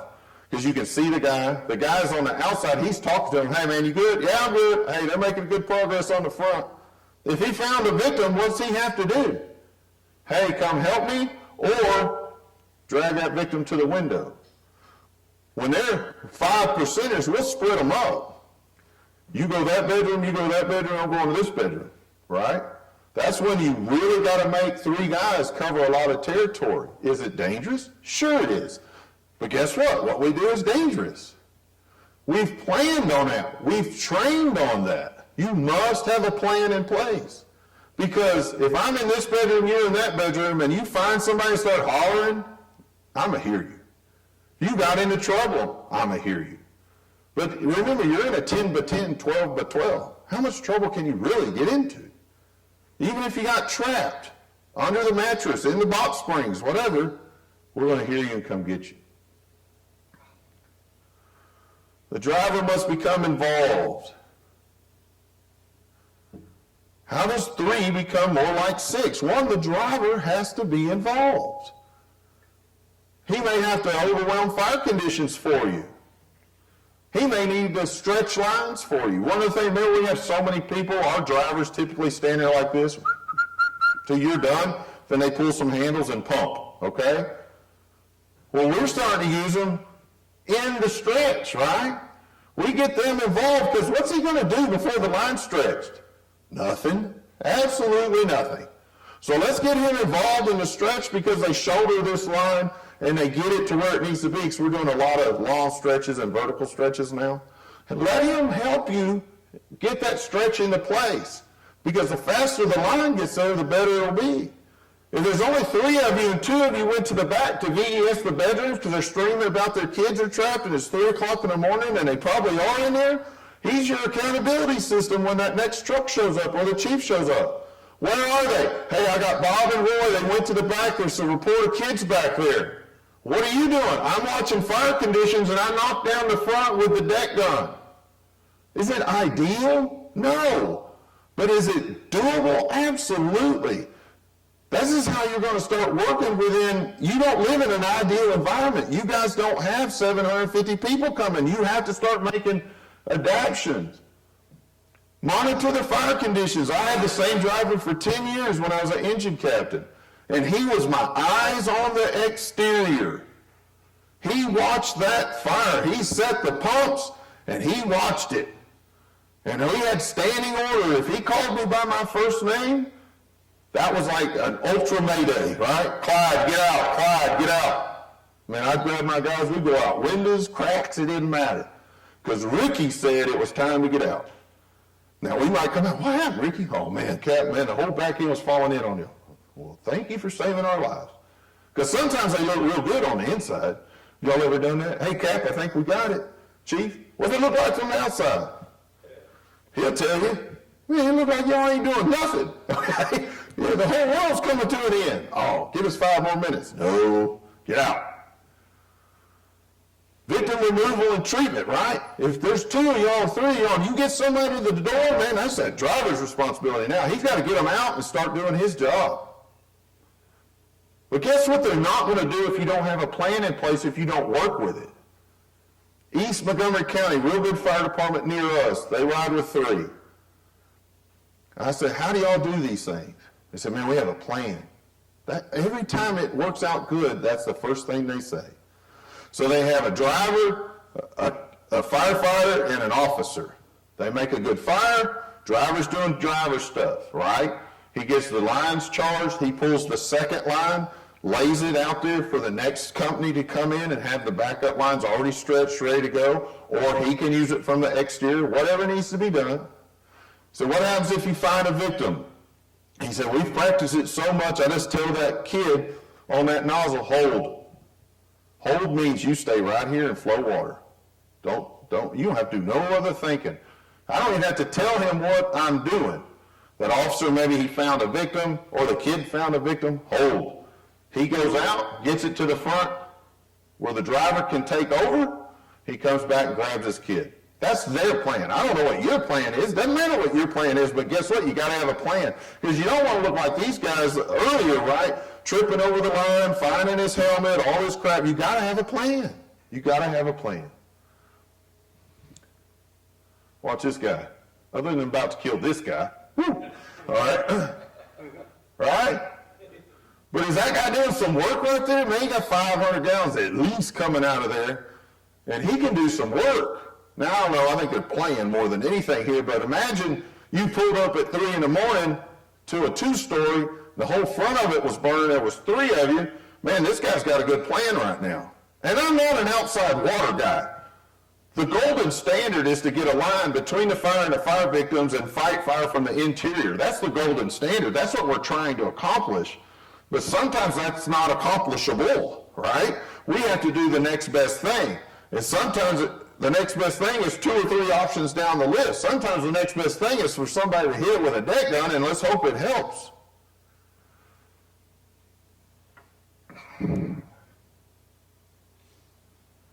See, break time already. Break time. So this is where we left off, right? The search, overwhelming fire conditions. And now we're starting to really talk about this understaffed crew, because that's what most of you really are. 4 is ideal, 5 and 6 are even better, right? So you look at New York, they're running with no less than 5. Well, that would be nice. Oh, sorry. No, you're good. I'm glad you said something. Yeah. Okay. Oh, so they sell products, right? And here, so our deal was always we used Dawn soap and basically just put a drip in there and rub and rub and rub. Kind of like doing a military shine on your shoes, just rub and rub and rub till it goes away. And that's all we ever use. Did you ever use anything different? And I think they sell a product and everything else. And y'all may have, it gets cold in Houston too, and it's always humid, but I just never had an issue with it, right? Or you click in, do the bypass a little bit, and then move on. It never really was an issue for me. And I think it's just a learned tactic more than anything to just get comfortable with that, I didn't know any different.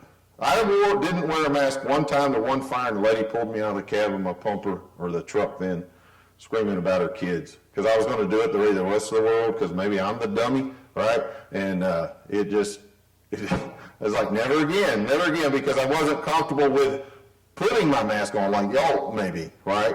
So that was a failure on my side. But that's all we ever did was very simply just Dawn soap, just rubbed it in there, and do it every morning when you come in, and we never had any issues whatsoever. So, and I'm sure Scott will sell you something, I'm sure. So, yes, sir. Where is the balance in that between teaching and dressing? Because like I said, you can go on YouTube and you can see fully staffed fire departments, and it's really disheartening when it takes 7, 8 minutes to get water in there. And Amen.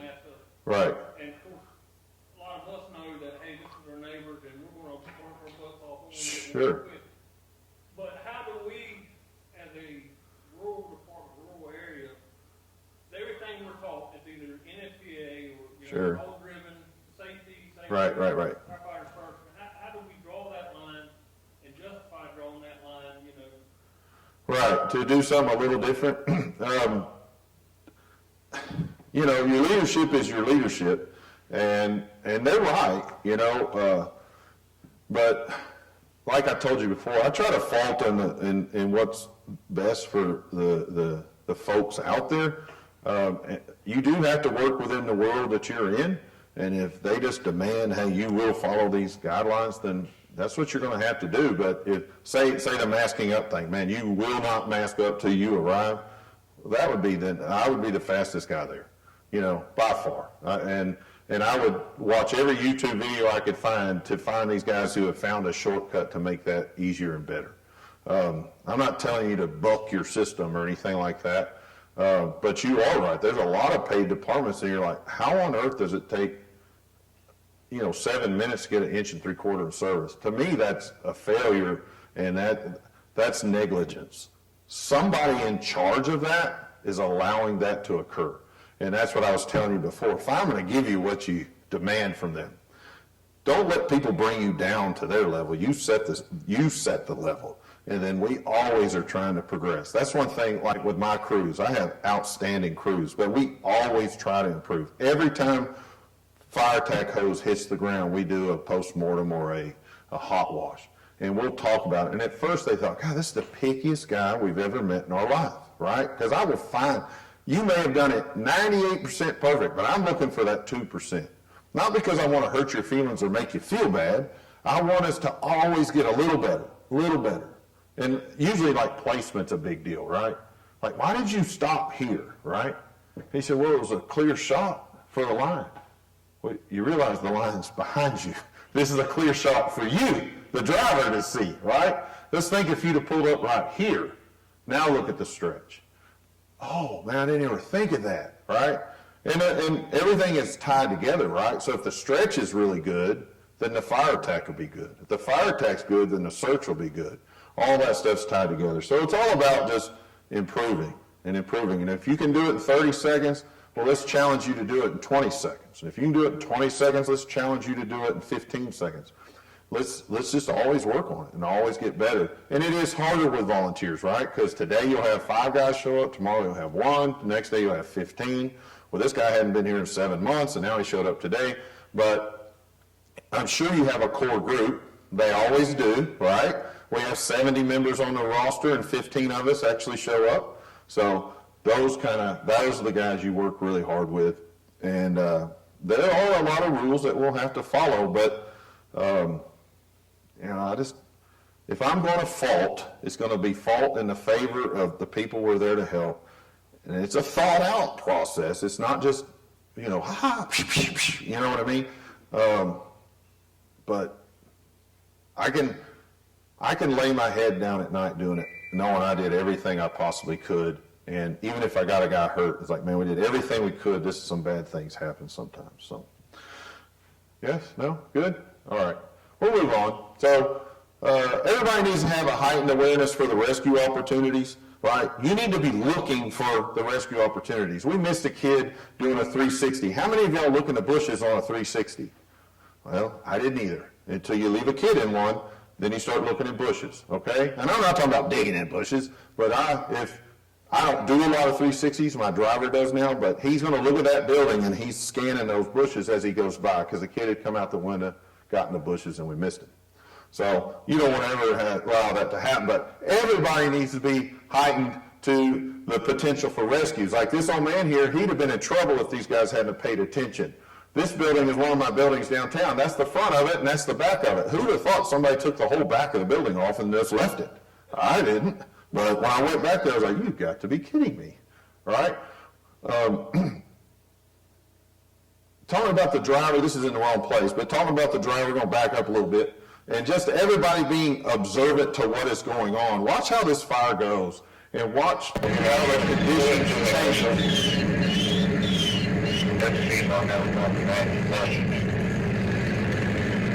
So if there weren't 20 guys standing out of this and it was just one of your fires, this driver needs to be aware of what's going on.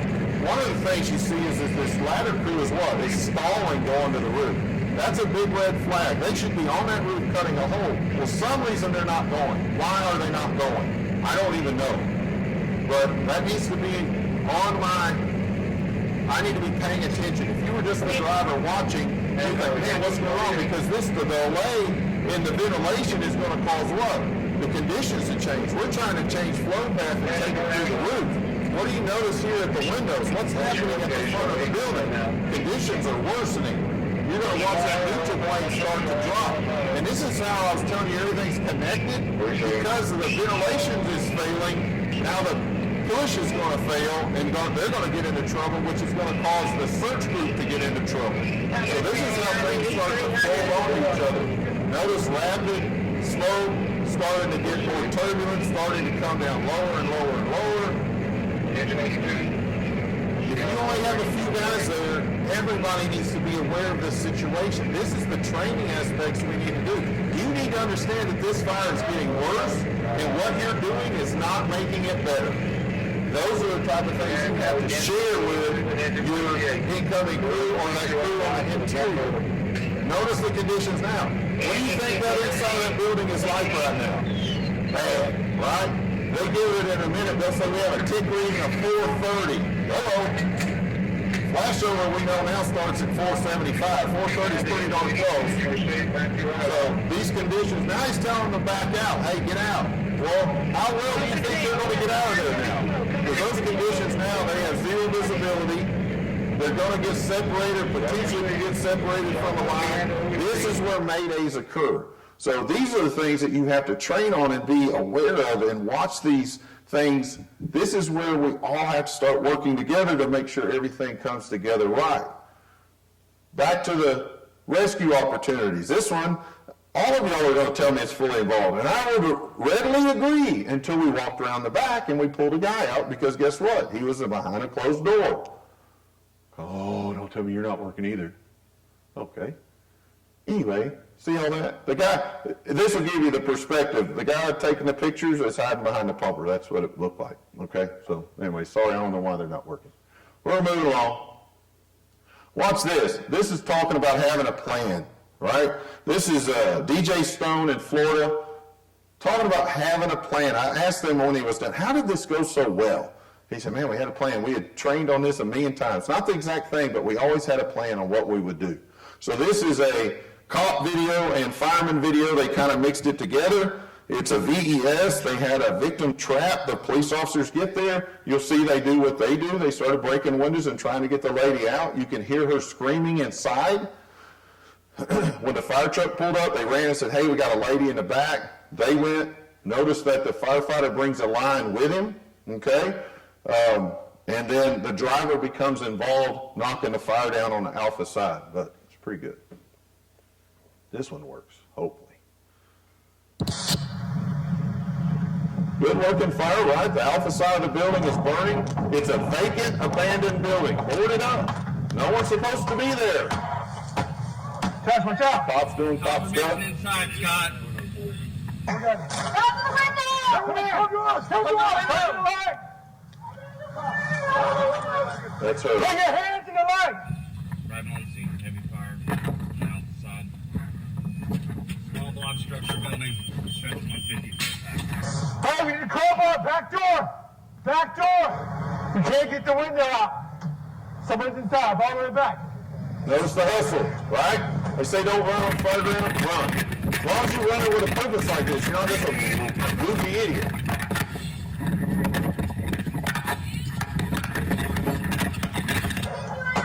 It's a good fire. Look at the smoke conditions. Watch what happens when he opens his door, window. I'm not a big water from the exterior guy, but watch what happens. To me, this is exactly what needs to be done. That room's now flashed over. She's still in there. Solid stream at the ceiling level. Hold the line still. Don't go back and forth like he is. Just hold it still. He's not moving it much now. Here. Hey, back. Come on, Lance.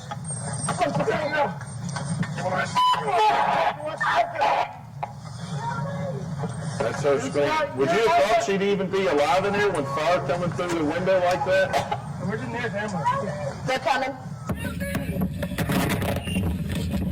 So the driver right now is pulling that second line and getting the dead gun in place. He is about to charge the dead gun when that second pumper pulled in and grabbed that line he had laid on the ground.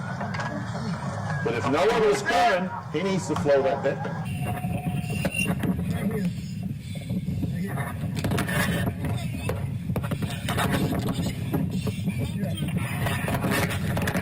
What if they had not put that water in the room? What would have occurred? the fire would have continued because that's going to be a flow path. It's going to be a point of low pressure. And now they're going to start having to fight that fire to get out of that window. But it's going to be venting from that window.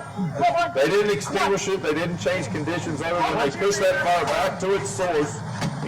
It's coming back at them, but they bought some time. They reset the clock. Take the light off.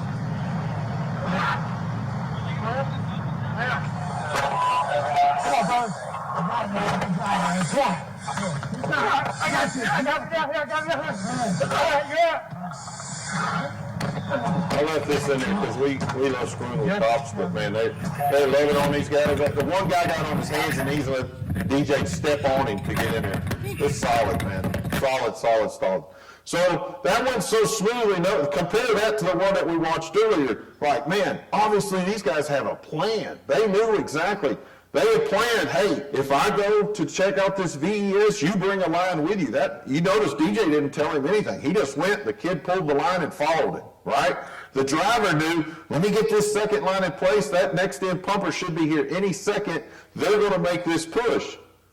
And it took him a little longer, so he's like, oh crap. So he's got to get up there and do some fire attack stuff before he could get that deck gun in service. That second pumper had pulled up. Watch this. This is my driver. He does the 360 for me. I had a report of people trapped. We had fire on the alpha side. You won't see that. They knocked it down already. So the first in pumper came in, knocked the fire down. We all got there at almost the exact same time. The ladder truck went to the roof, had already cut one hole. They were cutting a second hole to draw the smoke even further away from where they thought the victims would be, which would be in the back, because you can tactically draw fire too, right? Sometimes you cut a hole just to make it go from over here to over here. It's a higher level. My guy's doing a 360, and he's an experienced guy. So, watching over here on the right, big mustache guy. There he is.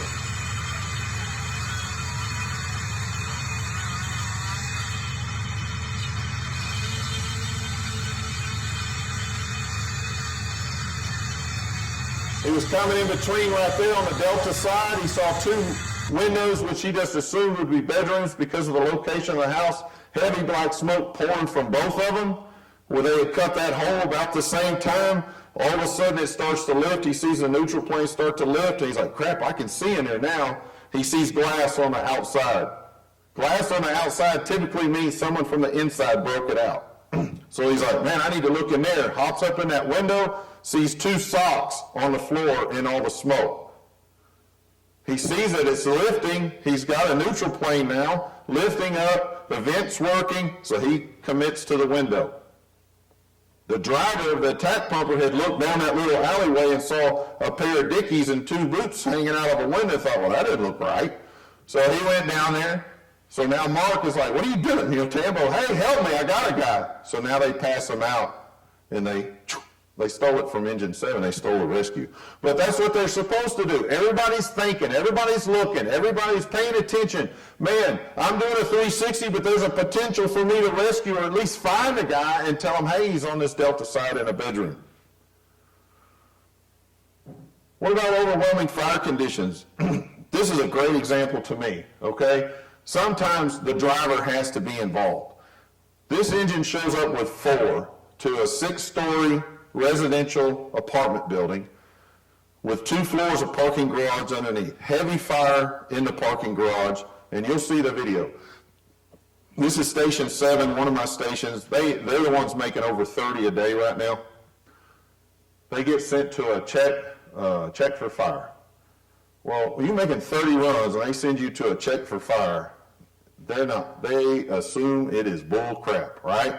They don't have a stitch of gear on, nothing. They're just rolling on over there because 99.9% of the time, that's nothing. Well, they can't see this column of smoke until about the time the video kicks on. So basically, it's a good example of, 1, don't be complacent, but 2, how are 4 guys going to start looking like 14 guys? Because you need a bunch of people at this fire right now. The driver is probably one of the smartest guys out there, Philip Baird. And he's smart enough to understand his territory 1, because listening to some of the discussion, he changes his route because he knows a better one. He's going to talk about the plug because he knows that white bonnet on that plug is going to give him the water he needs. He's going to position the apparatus for himself, not for the stretch, because he's got to make up for the 3 guys who are with him who have nothing on. Okay? They got caught with their pants down, literally. Okay? But just watch it. It's pretty amazing. That driver has to be involved helping you overwhelm these conditions. Few crossroads in it.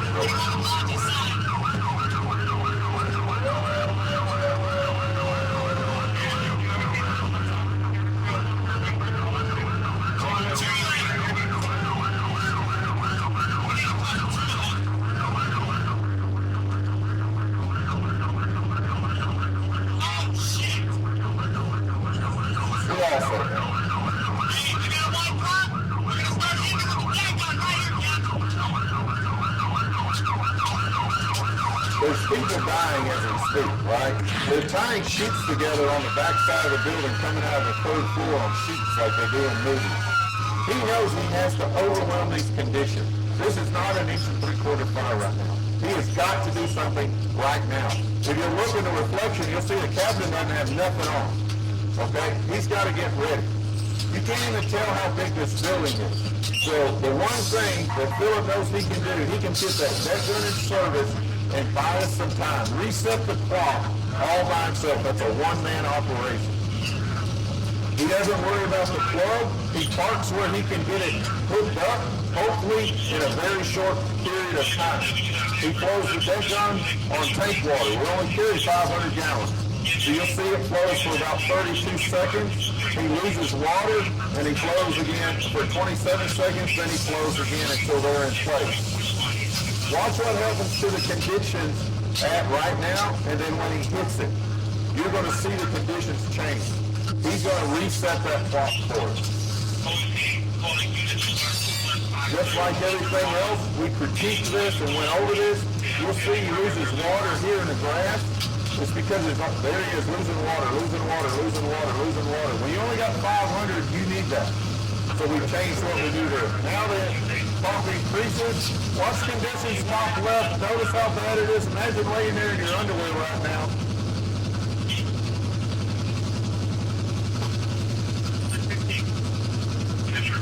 Boom.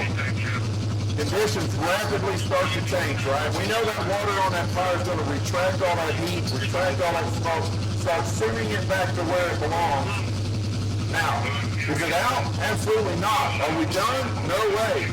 But if you were up there, did he do you a favor? Right now, Philip Baird's your favorite guy. You're going to run out of water? Watch what happens. Cavitation, because he's down there hooking that salt suction into that plug right now. He's going to lose that water.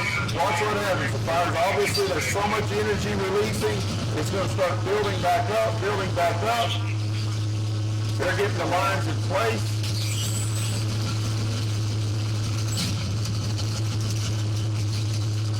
I wish they'd have moved faster just for me, but you notice there's no panic.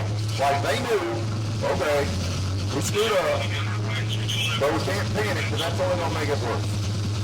Now he's flowing again. Now he can flow all day. He's got a constant water supply. I was really happy with the way this went, considering what they showed up with. We pulled 15 people out of here, forced over 100 doors, zero visibility throughout the whole building. But look at the fire now, right? One of the things we changed was, notice that water he lost in the grass. We didn't have a valve on the top for our deck gun. It was on the pump panel. So he opened it, and it started increasing. Well, that's like, the new pumpers have a valve up there, but we put a ball valve on this one at that deck gun. So he can pull the handle, increase pump pressure, but no water comes out of the deck gun until you get on top and open it. So now our standard procedure is you pump 160 to the deck gun. It only needs 80.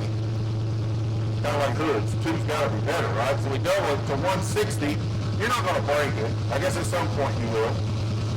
So now when you open that deck gun from the top, it's pointed where you want, and man, it comes out like a laser beam.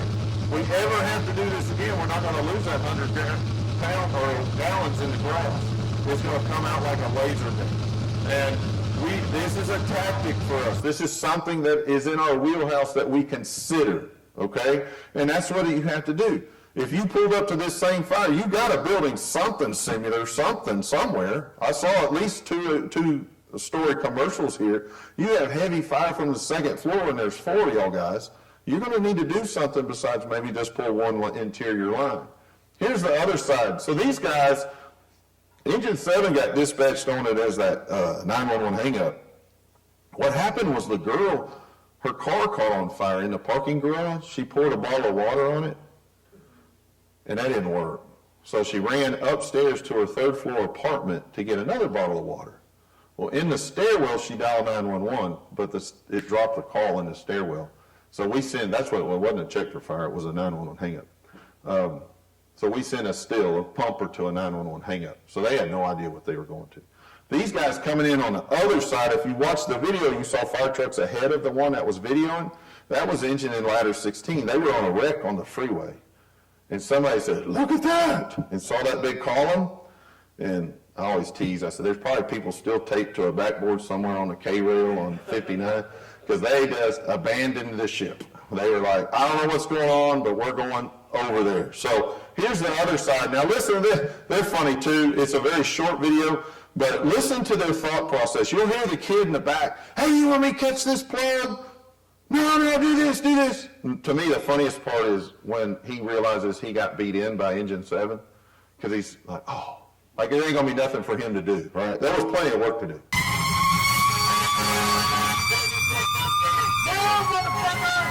Sorry.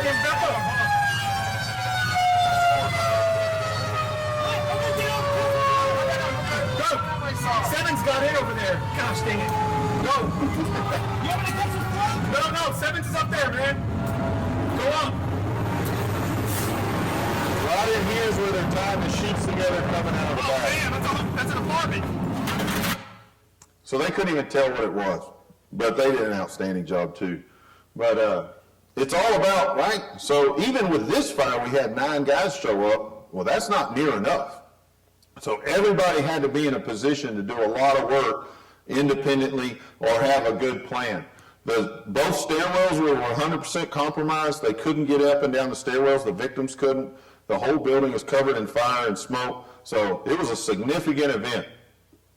But these guys did an outstanding job at just knocking it back, buying us time. Again, I'm out here preaching hit it from the outside, hard from the yard kind of stuff. But some fires the clock has to be reset for whatever reason. Ventilation, we're talking about ventilation. I'm all about vertical ventilation. It just works better. Now, I do understand that it's a skill also. It has to be trained, and you have to work on that. It's not for everybody. Some of these I'll show you. I would not expect y'all to be on these roofs just because of an experience level, right? Could you get there? Absolutely. But if you spend, twice a year you get on a roof prop, that's not going to cut it, okay? We were talking last night, the old days, we would stop in front of a burned out house or a vacant, abandoned house, and it didn't matter, 3 in the morning. You went up there, you laddered it, you walked around on the roof. Because the way you get comfortable on the roof is to be on the roof. Roofers do a really good job up there because they're up there all the time, right? And that's how, you learn what a spongy roof is. When I worked in the neighborhood I worked in, everyone was spongy. Every single one of them, because the rafters, they put them at like 30 inches because it was cheaper. You could stand on one and it hadn't had a roof on it in 30 years and it went like this. Well, there wasn't a fire in it. That's just what it was. In my big old body, I could get on one end and go, ooh, with the new guys, and the whole thing go, feel like the whole house was coming down. They go, what are you doing? Like, I'm scaring you. But you need to understand that this is not spongy yet. This is just normal, crappy, old house. So you got to get the experience. But what you're trying to do with vertical ventilation is capture that flow path and take it somewhere else, right?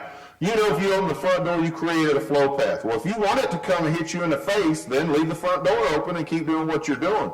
But in these 5%ers, in these critical fires, I like to capture that flow path and take it up and away from the fire victims and from my folks. I can control it. If I can grab it, I can control it. And that's where vertical vent comes in. We'll use other types of ventilation, but vertical vent just works superior for us in 1- and 2-story fires, residentials. We do a lot of venting on the commercial also, but that's a whole other animal. But vertical vent, these two pictures are about as fast as you can take a picture with an iPhone, and obviously it makes a huge, huge difference, right? It takes everything away from, and clears the paths of the firefighter and the victim and everything else. So here's a few others. This a big balloon fan that was added on to about 40 times. I mean, this looks bad, right? And it is, but notice all that fire was in that building before they cut the roof of it off. So this is a higher skill level. I would expect everybody to be doing this, but if you have a plan and you have trained on it and you know what to look for, it's a significant, it's different. It's just like everything else we do. This one, I'll skip that one. I think Mo will probably have that one. This one, this is bad. I'm not going to lie to you. But these guys are such at a high level of expertise. The saws won't run, so they're up there with flathead axes knocking a hole in it because we had to get a hole in it. Again, what's your comfort level? What's your skill level? How much time have you spent on a rooftop understanding what you're looking for? Everybody says, well, it's dangerous. It is dangerous, okay? What we do is dangerous. And I'm going to show you a video of dangerous, right? This was one of our guys, not my guys, but City of Houston guys. I don't know all the specifics of this. I think there were clues missed because, in my opinion, we don't spend enough time teaching our guys. Unless I'm teaching you or Mo's teaching you or a certain officer is teaching you, as a department, we don't spend a lot of time teaching these younger guys what to look for. And probably like y'all, a lot of the old guys are gone. We talked about that last night too, right? When he and I came in, we didn't learn crap from an officer. They said, hey man, this is, what's your name, sir? Williams? This is William. He's going to teach you everything you need to know. And they looked about like him, right? Had a few years on him, been around a while, and he did. He taught me how to wash dishes, how to mop floors, how to cut holes, how to stretch iron. It didn't matter what it was. He taught me how to do it, right? And then when we'd go to a fire, within a day or two, he'd go, man, yeah, you screwed that all up. This is how we're going to do it next time. Watch me, right? And we were mentored into where we are. The problem is now there's very few of him left, right? So some of your old heads have 5 years in. And now how is that transition?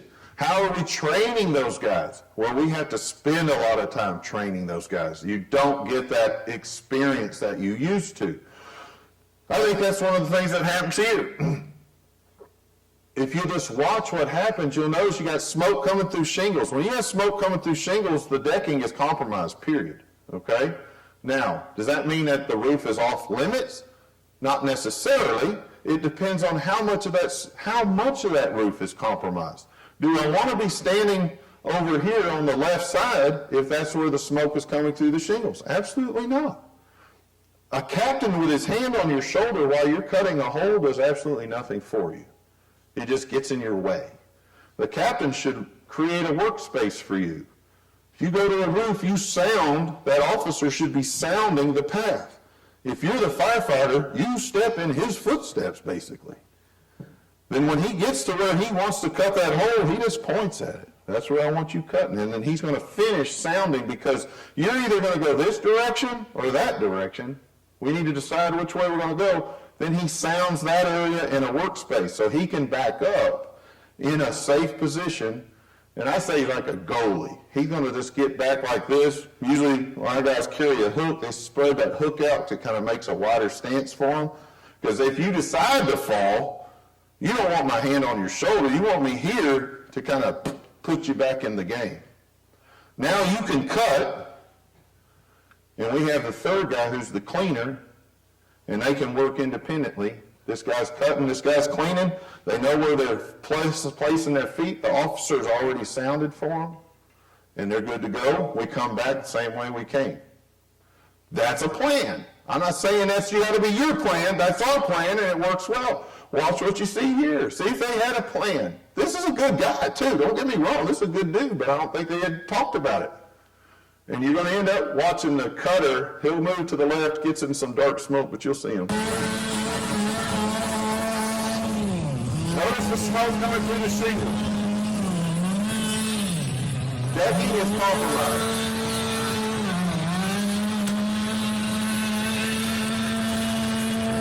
Does it need a hole? This is a good place for a hole. There's a lot of pressure in that attic that they're relieving. That part is good. Watch the cutter. Notice another guy. What's he doing? Just stand there with a saw. In my world, that would be the cleaner. He'd already be over here pulling. Watch him. He's going to step to the left. He disappears. Watch here on the left. There he is. See his feet? Boom. There he went. See him go through? See it again. The reason is no one had ever sounded that area. Okay? As soon as he stops, he puts all that weight in between those rafters.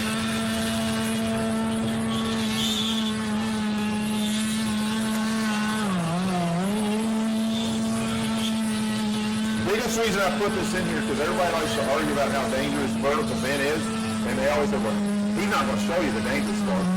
There you go.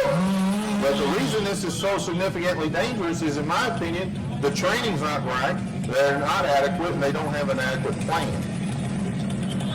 Probably just from inexperience.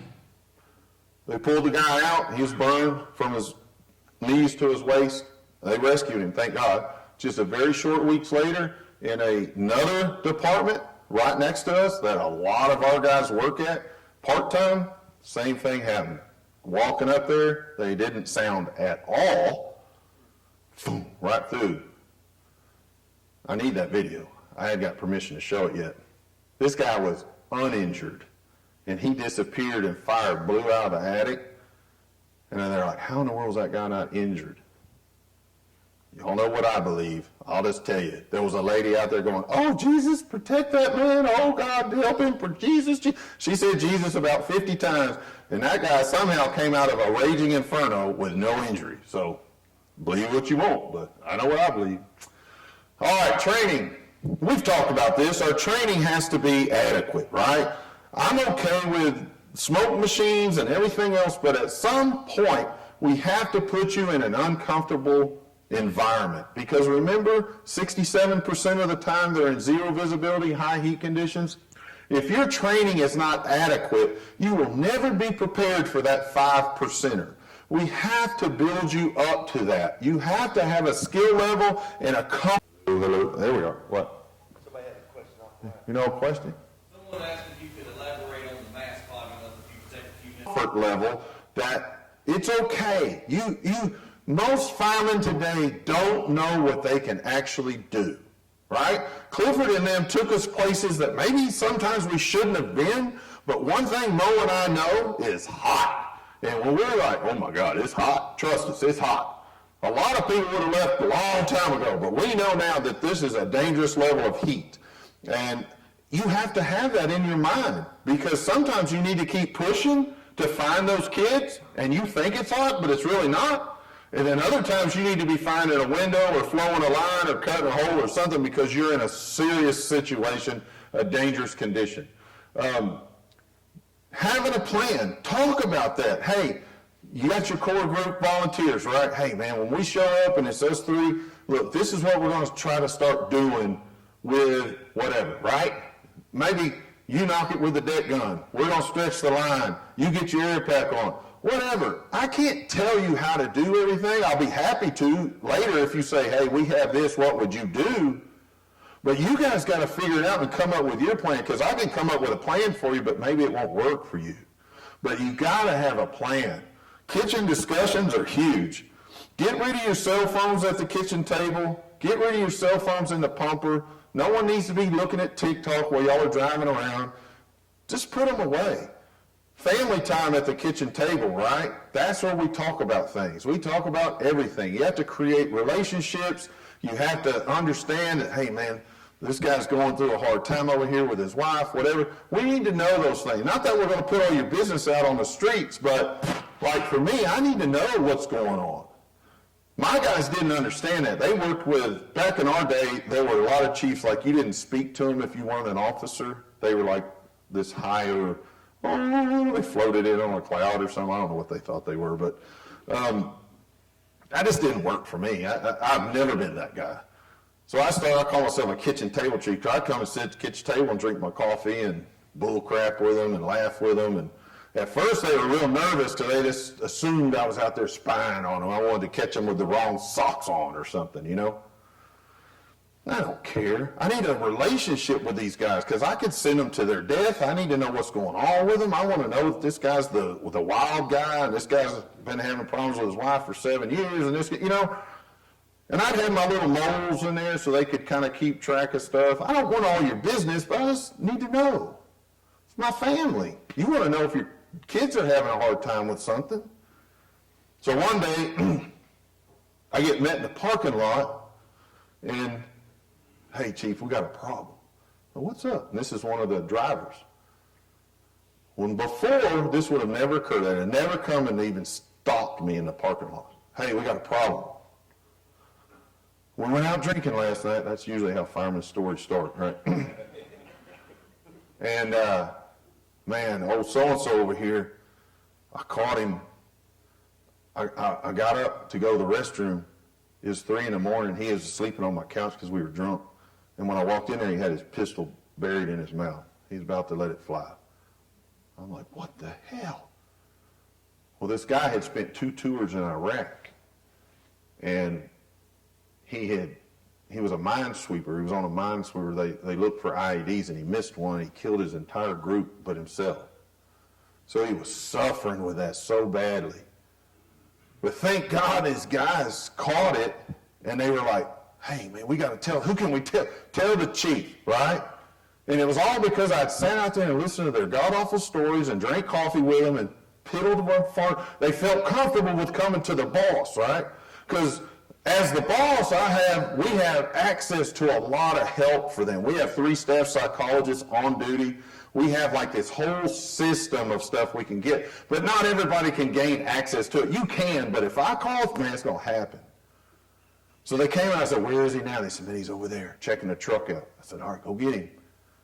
And I wanted to hide it so bad. I have 16 guys on duty at my station, right, every day, up to 20. I said, man, there's no way I can hide this. 5:30 in the morning, he's going to the chief's office. He knows something's up, right? But what I did is I said, man, there's no way I can hide this. I wish I could. But all them guys out there love you, and they came to me. And we're going to get this straight today. And we did. Within an hour, we had so many people there. Not to embarrass him, but we had to do something immediately. Because he was a Marine, and Marines will go through it.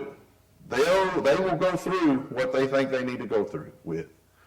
So by being that guy, just hanging out and having some relationships, it saved this guy's life. Now he's married, getting married, completely different guy.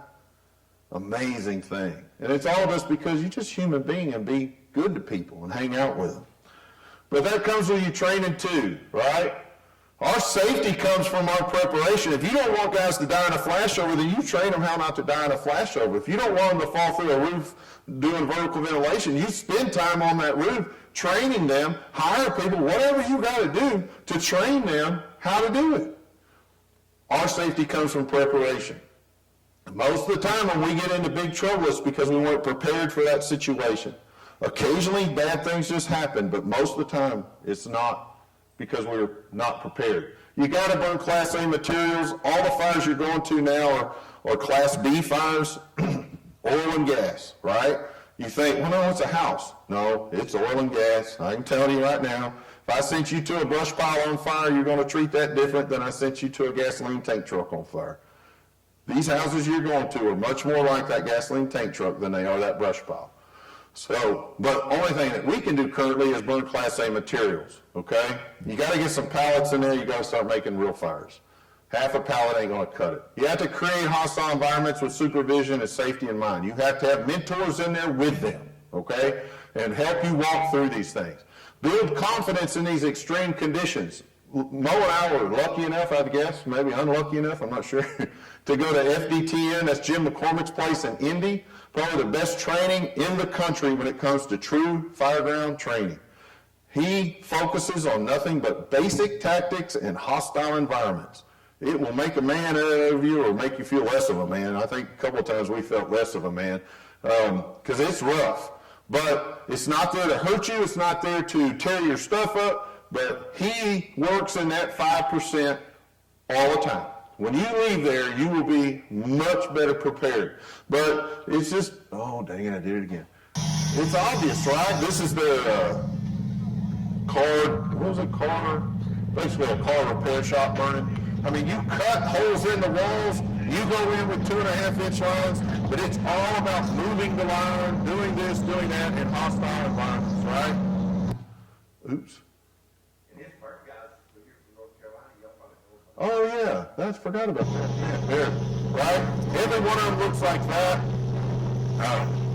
Again, there's a time and a place. I'm okay with y'all doing all this training, maybe not in these environments, but at some point, twice a year, something, you got to ramp it up. Even if you got to take them somewhere else, hire a group like us to come out and do it, it doesn't matter. Get them in that environment. Don't find the one kid who just wants to burn all his crap up. Find guys who are solid, who understand the program, who can take you, teach you things, but also have safety in mind. But our safety comes from the preparation that we do. Let's see, what is it, 11:30? I'm going to keep going, guys, because we're going to have lunch, and I don't have much more to go. So, in that aspect of our safety comes from our preparation, we're going to talk about a guy. So, Danny Groover worked with me. Well, let me back up. Danny and I were friends, kind of acquaintances more than friends. I knew Danny's dad. Danny came in a few years after I did. I was a paramedic back in the day. I had met Danny, and he was kind of a guy who stood out because he was pretty goofy, okay? Like, he wasn't because he was an outstanding fireman or anything. He was pretty darn goofy. His dad was a nice guy, but Groover, he always had snuff in his teeth, like, always. I don't know if he never brushed his teeth or he just couldn't get it out or what, but every tooth was like rimmed in black. His pants were always stuck in his boots, which I absolutely despise, so just don't, okay? And he bowled and he giggled all the time. I mean, that was it. That's what you got from Danny. He was somewhere between a Muppet and a puppy. You know what I mean? He weren't quite sure what he was. Sweetest guy in the world. He would give you anything in the world, but he's just goofy, okay? And he and I were paramedics together, but on separate shifts. So he'd come in, and I'd relieve him, and I'd be like, Danny, where's the cardiac monitor? He'd be like, it ain't in there? No, Danny, it's not. I mean, it's the biggest thing we carry. It's $15,000. I don't know. We made about 15 runs yesterday. I used it 3 or 4 times. Well, Danny, do you remember where you left it? No? Oh, my gosh. So we had to, go back through Danny's day, calling people, knocking on doors. Excuse me, is there a big white piece of equipment in here? Oh, yeah, this thing. Yeah, thank you. Just goofy. God love him, but goofy, okay? So he had always been a paramedic. He was a paramedic in the Army. He was paramedic forever. So our ships passed in the night a few times, right? Well, now I'm an officer. I'm an engine captain. I'm at a super busy place. I've got an outstanding crew, but I'm young. I hadn't been an officer long. I'm a young man. I don't really understand all of it. I didn't know that at the time, but I don't know how to be a leader, right? I don't know how to deal with problems. I never had a problem. My guys were friggin' awesome. All I had to do was say, hey, y'all take care of this. And it was taken care of. We were the go-to guys, my chief, right? Hey, Engine 67, come on in. It didn't matter what fire we went to, we'd be 10th on the box, 10th showing up. Hey, come on in, do so-and-so, because, man, we were the guys. We would make it happen. So they called me one day and said, hey, we got this dude. He's a paramedic at the airport. Well, I don't know, any airport firemen in here? I don't want to hurt y'all's feelings. Okay, good. Airport firemen in the city of Houston are, I call it the land of the clay people, right? They get out there and it's, and that's it. That's all they do. And every once in a while somebody will bend their arms up and stuff so they don't get sores on them. And, you know, they're like mushrooms. They just live in the dark and they feed them bullcorn all day long, right? These guys don't do nothing. If you're going to crash a plane, don't do it at the airport, because those guys are there because the airport's closed at 11. They get to sleep all night. I mean, they're bad. So anyway, I'm like, paramedic at the airport, how hard can it be? Paramedic, you don't have no territory. It's only one place. It's the airport. You know how to get there. You're on it. So that ought to be okay. They said, man, we're seeing this guy. He's not making it. And I'm like, whatever. I don't care. Okay? Because to me, back then, as the engine captain, the paramedics were just like little rats. You'd see them in the mornings, and they'd come in, they'd be all grouchy and squinty-eyed, you know. And then they wouldn't be there for dinner, and we'd make them a plate and wrap it in aluminum foil and put it in the oven. And sometime during the day, somebody'd go, man, did the paramedics ever eat? And we'd be like, I don't know. And you'd open the oven, and like this floor would be pulled back, and there'd be some nibbles out of it, like a rat had been in it. Because they make so many runs, like they're never there. We would never see them. So I was like, whatever. So all of a sudden, I'm drinking coffee one morning. Through the back door, here he comes. I'm like, Danny? He's like, yeah. What are you doing here? Oh, yeah, I wasn't making it at the airport. They sent me over here to be retrained on this medic unit. Well, Medic 67 was a bullet. It was a meat grinder. You put paramedics in the top, turn the handle, and they come out like hamburger on the other end. They are going to be gone 24 hours a day, without a doubt. So I'm like, hey, man, here's your guys right here. See you tomorrow. Off he goes, all right? A couple months have gone by, and they're like, man, what is wrong with your buddy? And I'm like, what are you talking about my buddy? He's like, man, this guy, he is not getting it. What is wrong with this dude? Then I'm like, well, he's kind of goofy. They're like, kind of goofy? This guy's been a paramedic for 20-something years, and like, he can't do nothing. I said, well, whatever, that's y'all's problem, right?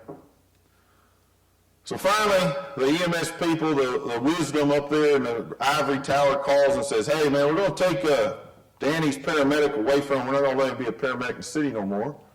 And I'm like, okay, fine. Where do y'all want me to pack his shit? And I'll send him on his way. And they said, well, we think we'll leave him there with you.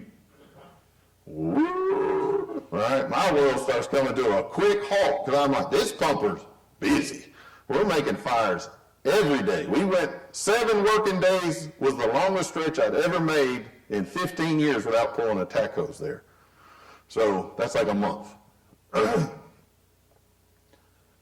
We are busy. And I'm like, you going to leave him here? They're like, yeah, man, you're busy.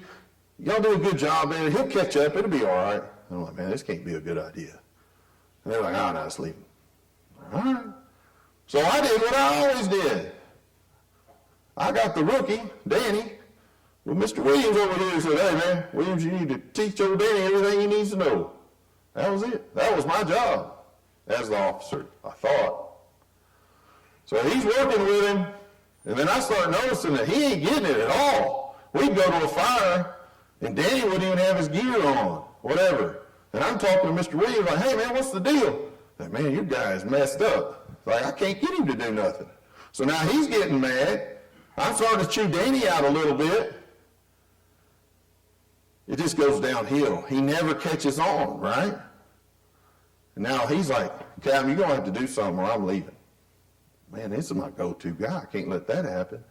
So now I'm like, I'm going to have to talk to this puppy over here. I'm going to have to hurt his feelings and tell him, man, we're going to start treating you like a real rookie. We're going to start with like putting your gear on and all that. And then I started thinking, man, his dad's going to be all pissed off calling me because he's been in 20-something years.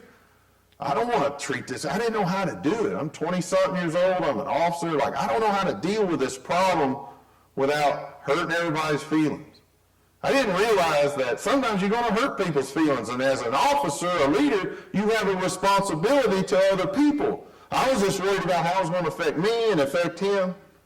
So finally I said, Dan, I need to speak to you this morning. He said, okay, Cap. So he walks in my office. He goes, hold on just a minute. I said, what's up? He goes, I know what you're going to say. This place just ain't for me. Y'all are so busy here and making all these fires, I don't want to do none of that. He said, there's an opening in Kingwood. That's land of the clay people too. It's the livable forest, okay? If you can't get to the airport, you go to Kingwood, all right? They have an opening, I know I can get there by next week. And I was like, Danny, let's get a box and let's pack your shit and get you on your way, right? So I did. I helped him get his stuff loaded. And he's like, man, Cam, I appreciate everything. And I carried it up to his car and said, bye, Danny. Nothing will ever happen to you out there in Kingwood. And he drove out of my driveway, parking lot at the fire station. 6 months later, I'm at a water park. I get a phone call. 27 missed calls from the city of Houston. I was like, well, that can't be good. Didn't have my phone with me. It's a water park, right? So I called one back, and I'm like, hey, what's up? And they said, Danny's dead. Like, what? Danny who? They said, Danny Groover. Danny Groover's dead. And I was like, Danny Groover? What, he died of a heart attack or something? They said, no, he died in a house fire today. And I was like, nah, that bull crap. It's like, Kingwood don't go to house fires? No. And they said, I'm telling you, Kingwood made a house fire, and Danny died in it today. And like all of a sudden, all of that stuff that I knew he didn't know had come back to me. Like, oh my God. Because I didn't want to be uncomfortable with a situation, I let this guy walk out of my house without dealing with an issue, a lot of issues. And he died for it. So this was the house. It's a ranch style. It's got a 2-story portion in the center. They get dispatched as a shed on fire, so they just send one pumper. So you have an overtime captain who's from a fairly busy station, and he went to the livable forest today. So what do you think he's worried about? Naps, football, how much is dinner? $10? Here you go. Right? That's probably the extent of his conversation with his crew that day. You got a regular driver, and you got 2 firefighters on the back, one of which is Danny. Danny's probably never put his bunker gear on in 20-something years since he came out of the fire academy, because I didn't do it with him. I didn't make him do it. I just assumed you can put your bunker gear on. You work for the Houston Fire Department. I didn't deal with that issue. So Danny gets dispatched to this shed on fire. Somewhere he gets his bunker gear on. About halfway there, they upgrade it to a house on fire. So now they're sending more help. They get there, and they got fire showing from that Charlie Delta corner back there in the back. They thought it was a separate shed, but it's like a reloading room. It's attached to the house. So they tell the one guy to pull a line. So he pulls a line between these pine trees and stuff right here on the right-hand side, starts stretching it. He's going to hit it from the outside over there. They get Danny with the officer, and they walk over here. They look on this Delta side. They look in the garage. They come around the front. The officer can tell that the fire is migrating up in through the voids into the second floor, into the attic space. So he's looking for that fire, looking at how to get in there. Opens the garage door, no fire, smoke in the garage, so he knows it's up above him. Comes over this way, trying to see around the Bravo. Can't see because of all the bushes and fence, so he comes to the front door. He's like, hey, Danny, open the front door. So Danny brought a sledgehammer. I didn't teach him forcible entry. Got a sledgehammer, and he's just banging on the door. Bang, bang, bang. He's wearing a Scott Air Pack with his face piece on, right, because that's what we do. His regulator's swinging around. What happens when his regulator hits something? Losing all that air, right? So the officer keeps saying, hey, Danny, fix your regulator, fix your regulator. So he does that a few times, and this is my assumption. I don't know this for a fact, but it's probably what I'd have done. He reaches up and he turns Danny's bottle off because he's tired of him losing all that air, and he knows he's going to need it at some point. He's not trying to get him into trouble, hurt him. Just stop, right? Finally, they get the door to swing open. Well, now that officer, he's been waiting and waiting and waiting. He wants to get in there, right? So when that door swings open, what does he do? Pew! He takes off. There's a stairwell right there. First floor is really no smoke on it. Stairwell right there going to the second floor. He takes off. Well, now Danny, what's the last thing he wants to be? Separated from his guy. So he goes, probably chokes himself to death. Oh, crap. Comes back out, hooks his regulator in. No air, because his bottle's off. So he reaches back and turns it what? Another assumption on my part. How many times do you think he turned it? When that captain took off? probably once or twice, right? Psh, he had air. Whew, he chases him down. What's that officer looking for? He's known he's got a good at working attic fire, so what's he looking for? Y'all tell me. Attic access. He wants to get to that attic. Tells him, hey, make sure that line gets up here. So he calls the guy with the line. The guy, instead of coming back towards the pumper, he just goes straight across that driveway right there. Well, what do all those pine trees become? Pinch points. So now that line's going to get hung up. So that officer gets up there, what's he find? He finds attic access. So the first thing he does is what? Pulls it. Now you got a heavily charged, heavily pressurized attic. You got a door behind you that's open. You got a guy who hadn't been in a fire in 25 years wandering around up there, and your line's stuck out in the yard somewhere. So when he pulls that down, what happens? Zero visibility, high heat conditions come down out of that attic, heading towards that front door. Well, now the second pumper has shown up. They're pulling a line. They're trying to get up the stairs. So now you got 2 lines, 4 guys in a residential stair. How's that going? You know they're in there clank, clank, clank, clank. Now it goes zero visibility, high heat conditions come barreling down that stairwell. Remember, this is the land of the clay people. What do? What are they waiting on? They're waiting on that one guy to say, let's get the hell out of here. Somebody said it. They bullet. They bail. Everybody but who? Danny. It got so bad they came out and started pulling gloves off and everything else. They were done. No fire tech had been done. They were quitting. That was it. They were done. They didn't realize for a long time that Danny wasn't even up there with them. Danny wasn't together. So at 3:55, they get dispatched to that shed on fire. At 4:20 or 4:19, Danny turns his radio on for the first time, but he had been in the building for 10 minutes at this point. 3 minutes later, Danny's pass and Grace accountability device are fully activated because he's not moving anymore.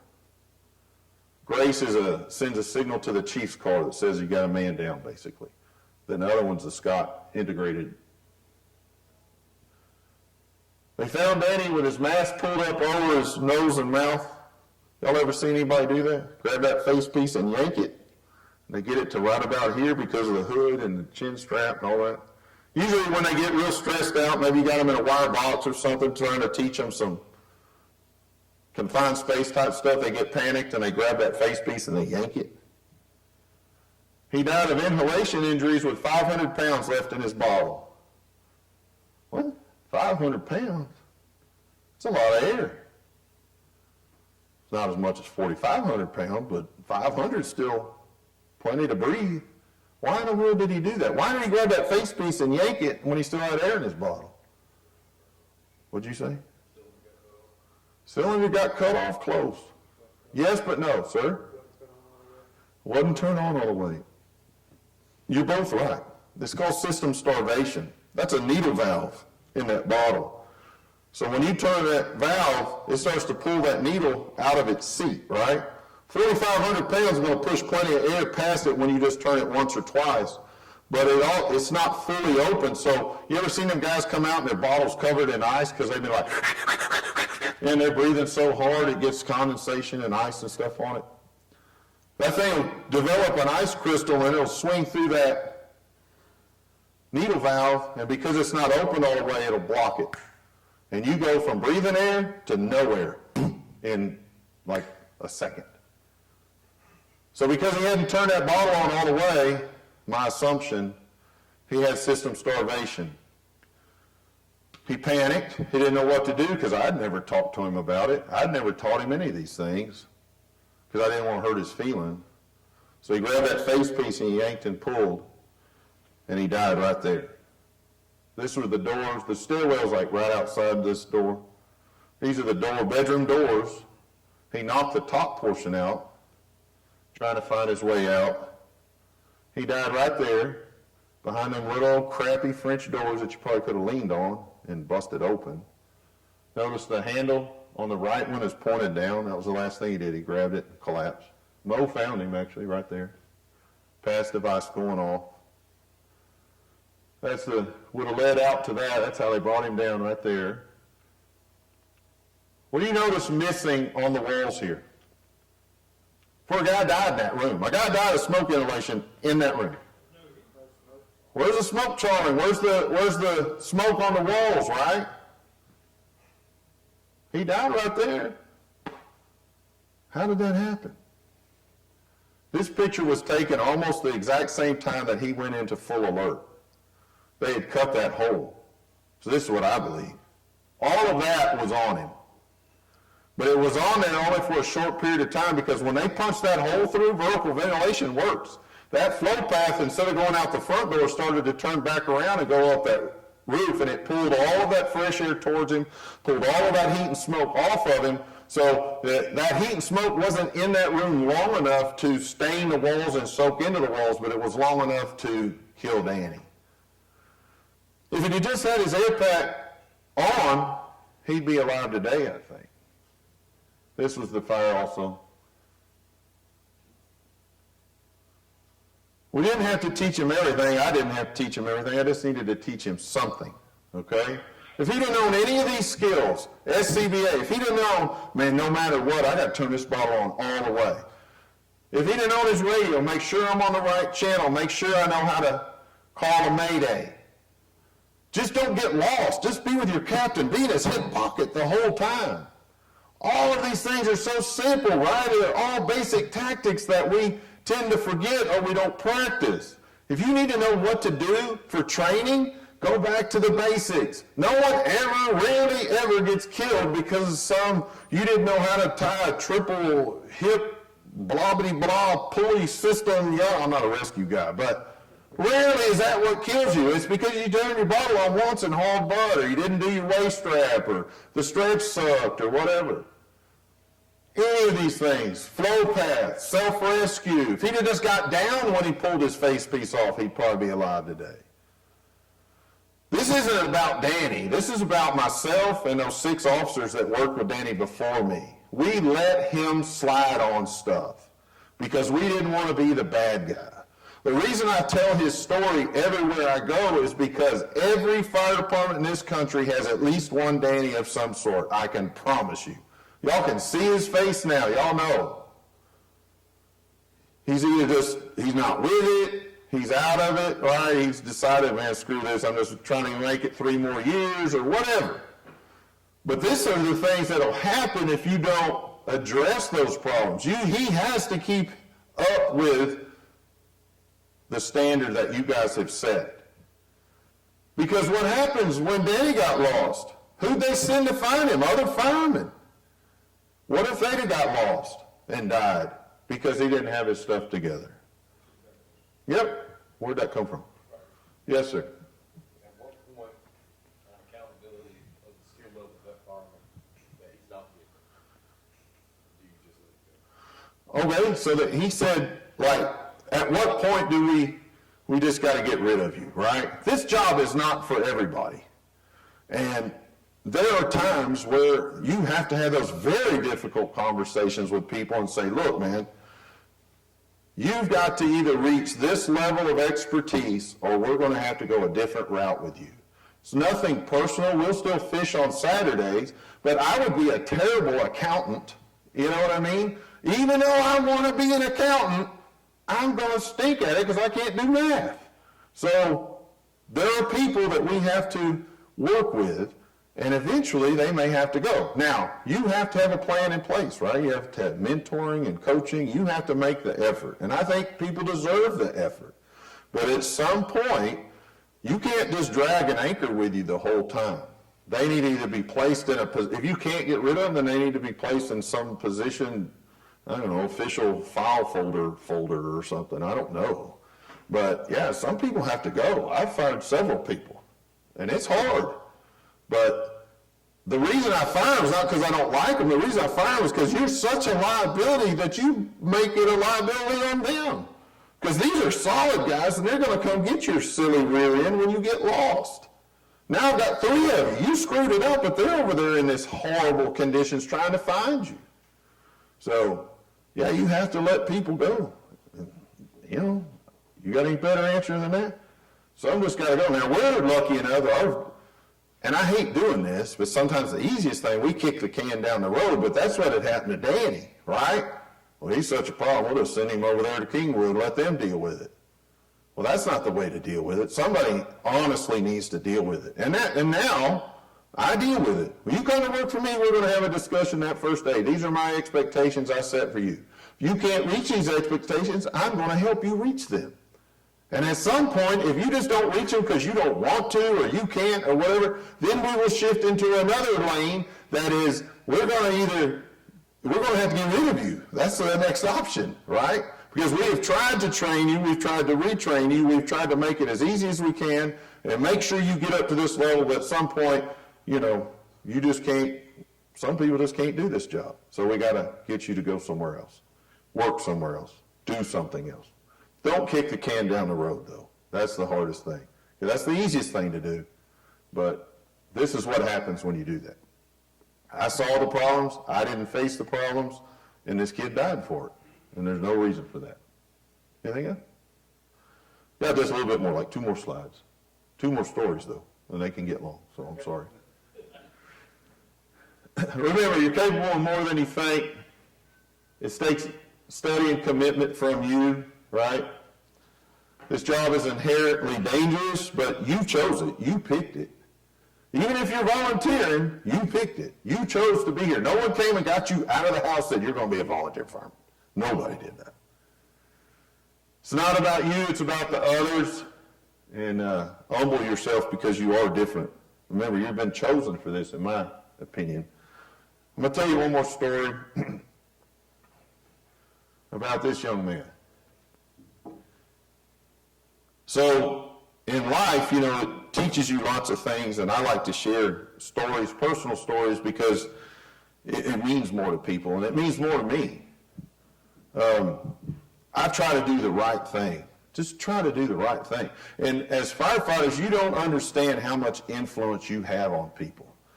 You never know where people are coming from. You just never understand what's going on with them. And if you just try to do the right thing, be kind to people, talk to people, it can turn someone's life in a different direction. You may never even know it. Just sometimes you're in that position. I normally talk about when my daughter got really, really sick, because I want y'all to understand how important what you do is. When she was so sick, I placed all of my hopes and dreams on someone I didn't know. At that particular moment of my life, I had no control whatsoever over what was going on with her.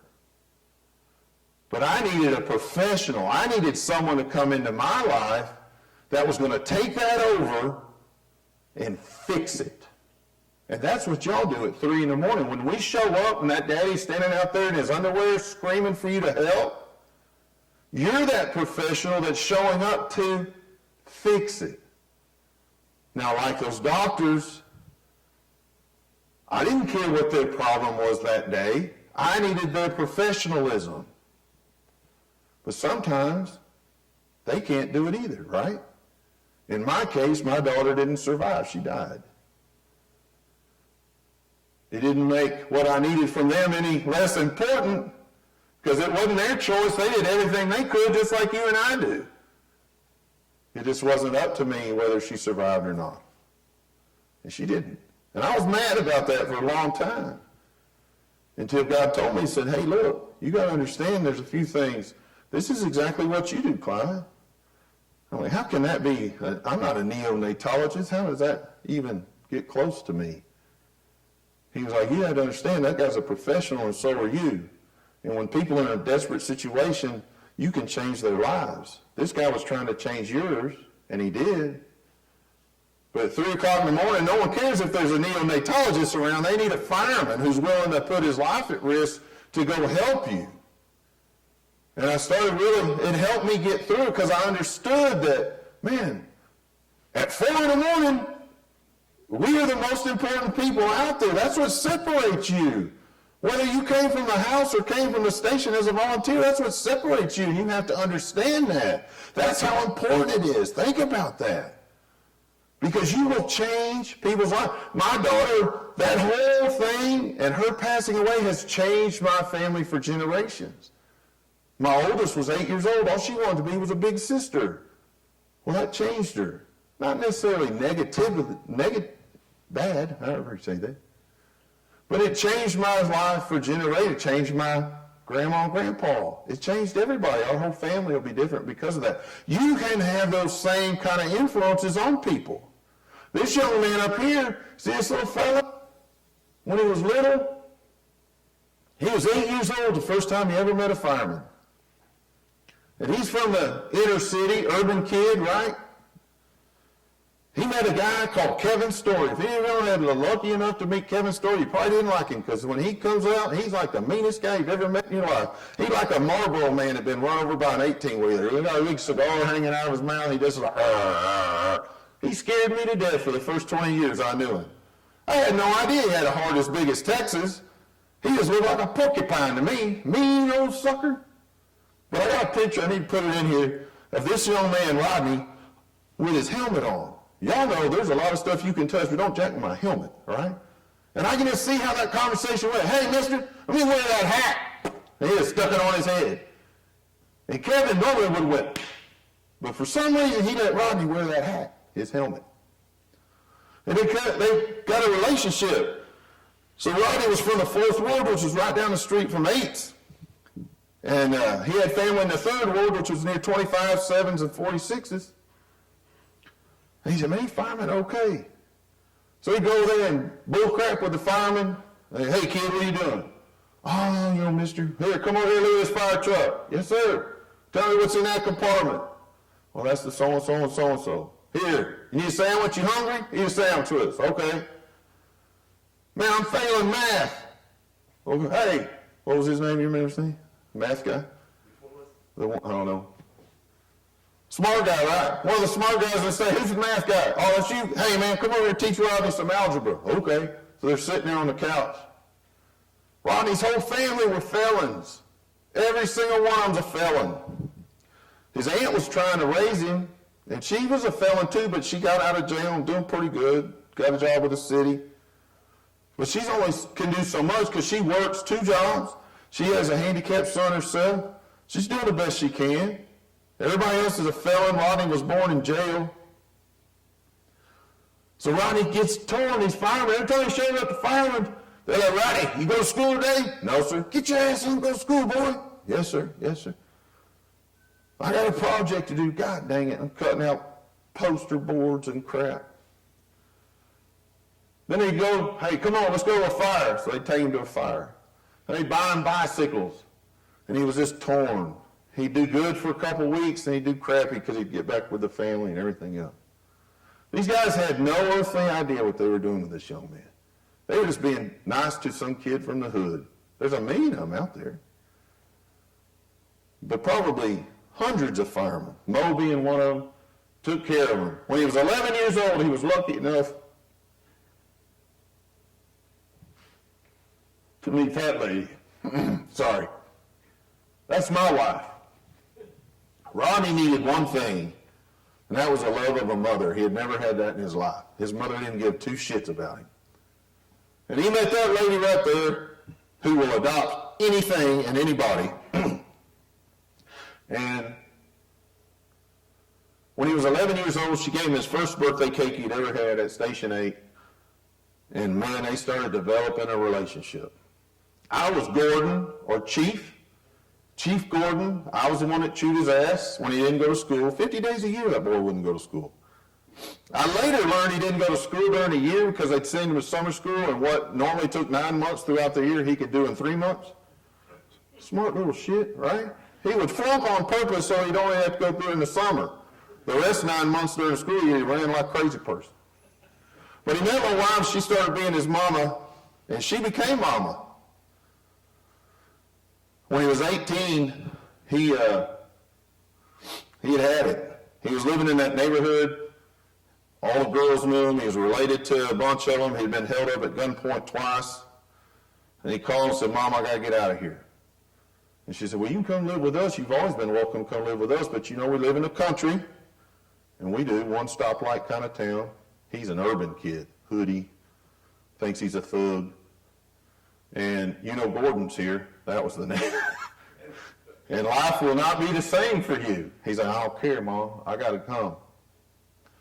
So we did. We went and we picked him up, loaded his stuff, and brought him to Belleville, Texas. And it was hard at first on him and us. It was different. But that school embraced him, 150 students there. It's a country school. They embraced him. They were scared of him at first. And man, when you walked in with that hoodie on, we couldn't do nothing but stereotype you. We were nervous. But he did an outstanding job. And he became my son. That's his dad up there. He's a solid guy too. We took that picture because his name is Clyde. I'm like, this is his two dads, Clyde. We're not related, by the way. But I had this one. This is the one I close with because it's impossible to be a warrior if you act like a bitch. And the reason I put that, it used to just be that, but now I have the Marine Corps and I have Rodney there. Because he's in Camp Pendleton right now, and he's a United States Marine. And he went from having no hope and no chance in this world to having a family that loves him and being a United States Marine. And it was all just because guys just did the right thing and were good to him. And you might be good to 1,000 of them, and one of them might turn out like this. But, man, don't ever forget the impact that you have on people. I don't care if you're getting a check or not. That means nothing. It's the impact that you have on people and the people around you. When you show up, their public expectation of you is for you to just come in and help them and do the right thing. And sometimes helping them is just fixing an old lady's water leak or making a kid a birthday cake or just being nice to somebody or pulling them out of a raging fire. That's what you guys always have to be ready for. And what you do is different. Don't ever forget that. You are different people. So that's me. Oops. That's all I got. If y'all would like to have my number, email me. You're more than welcome to it. With anything, I'm more than open to you. So that's it. What we got? Lunch? What are we doing? No one knows, sir. We're going to go eat and come back. How about that? You want 1:30 or what? Let's say 1:30-ish, right? Well, let's say 1:30. Well, anyway, thank you all very much. Hope you had a good morning.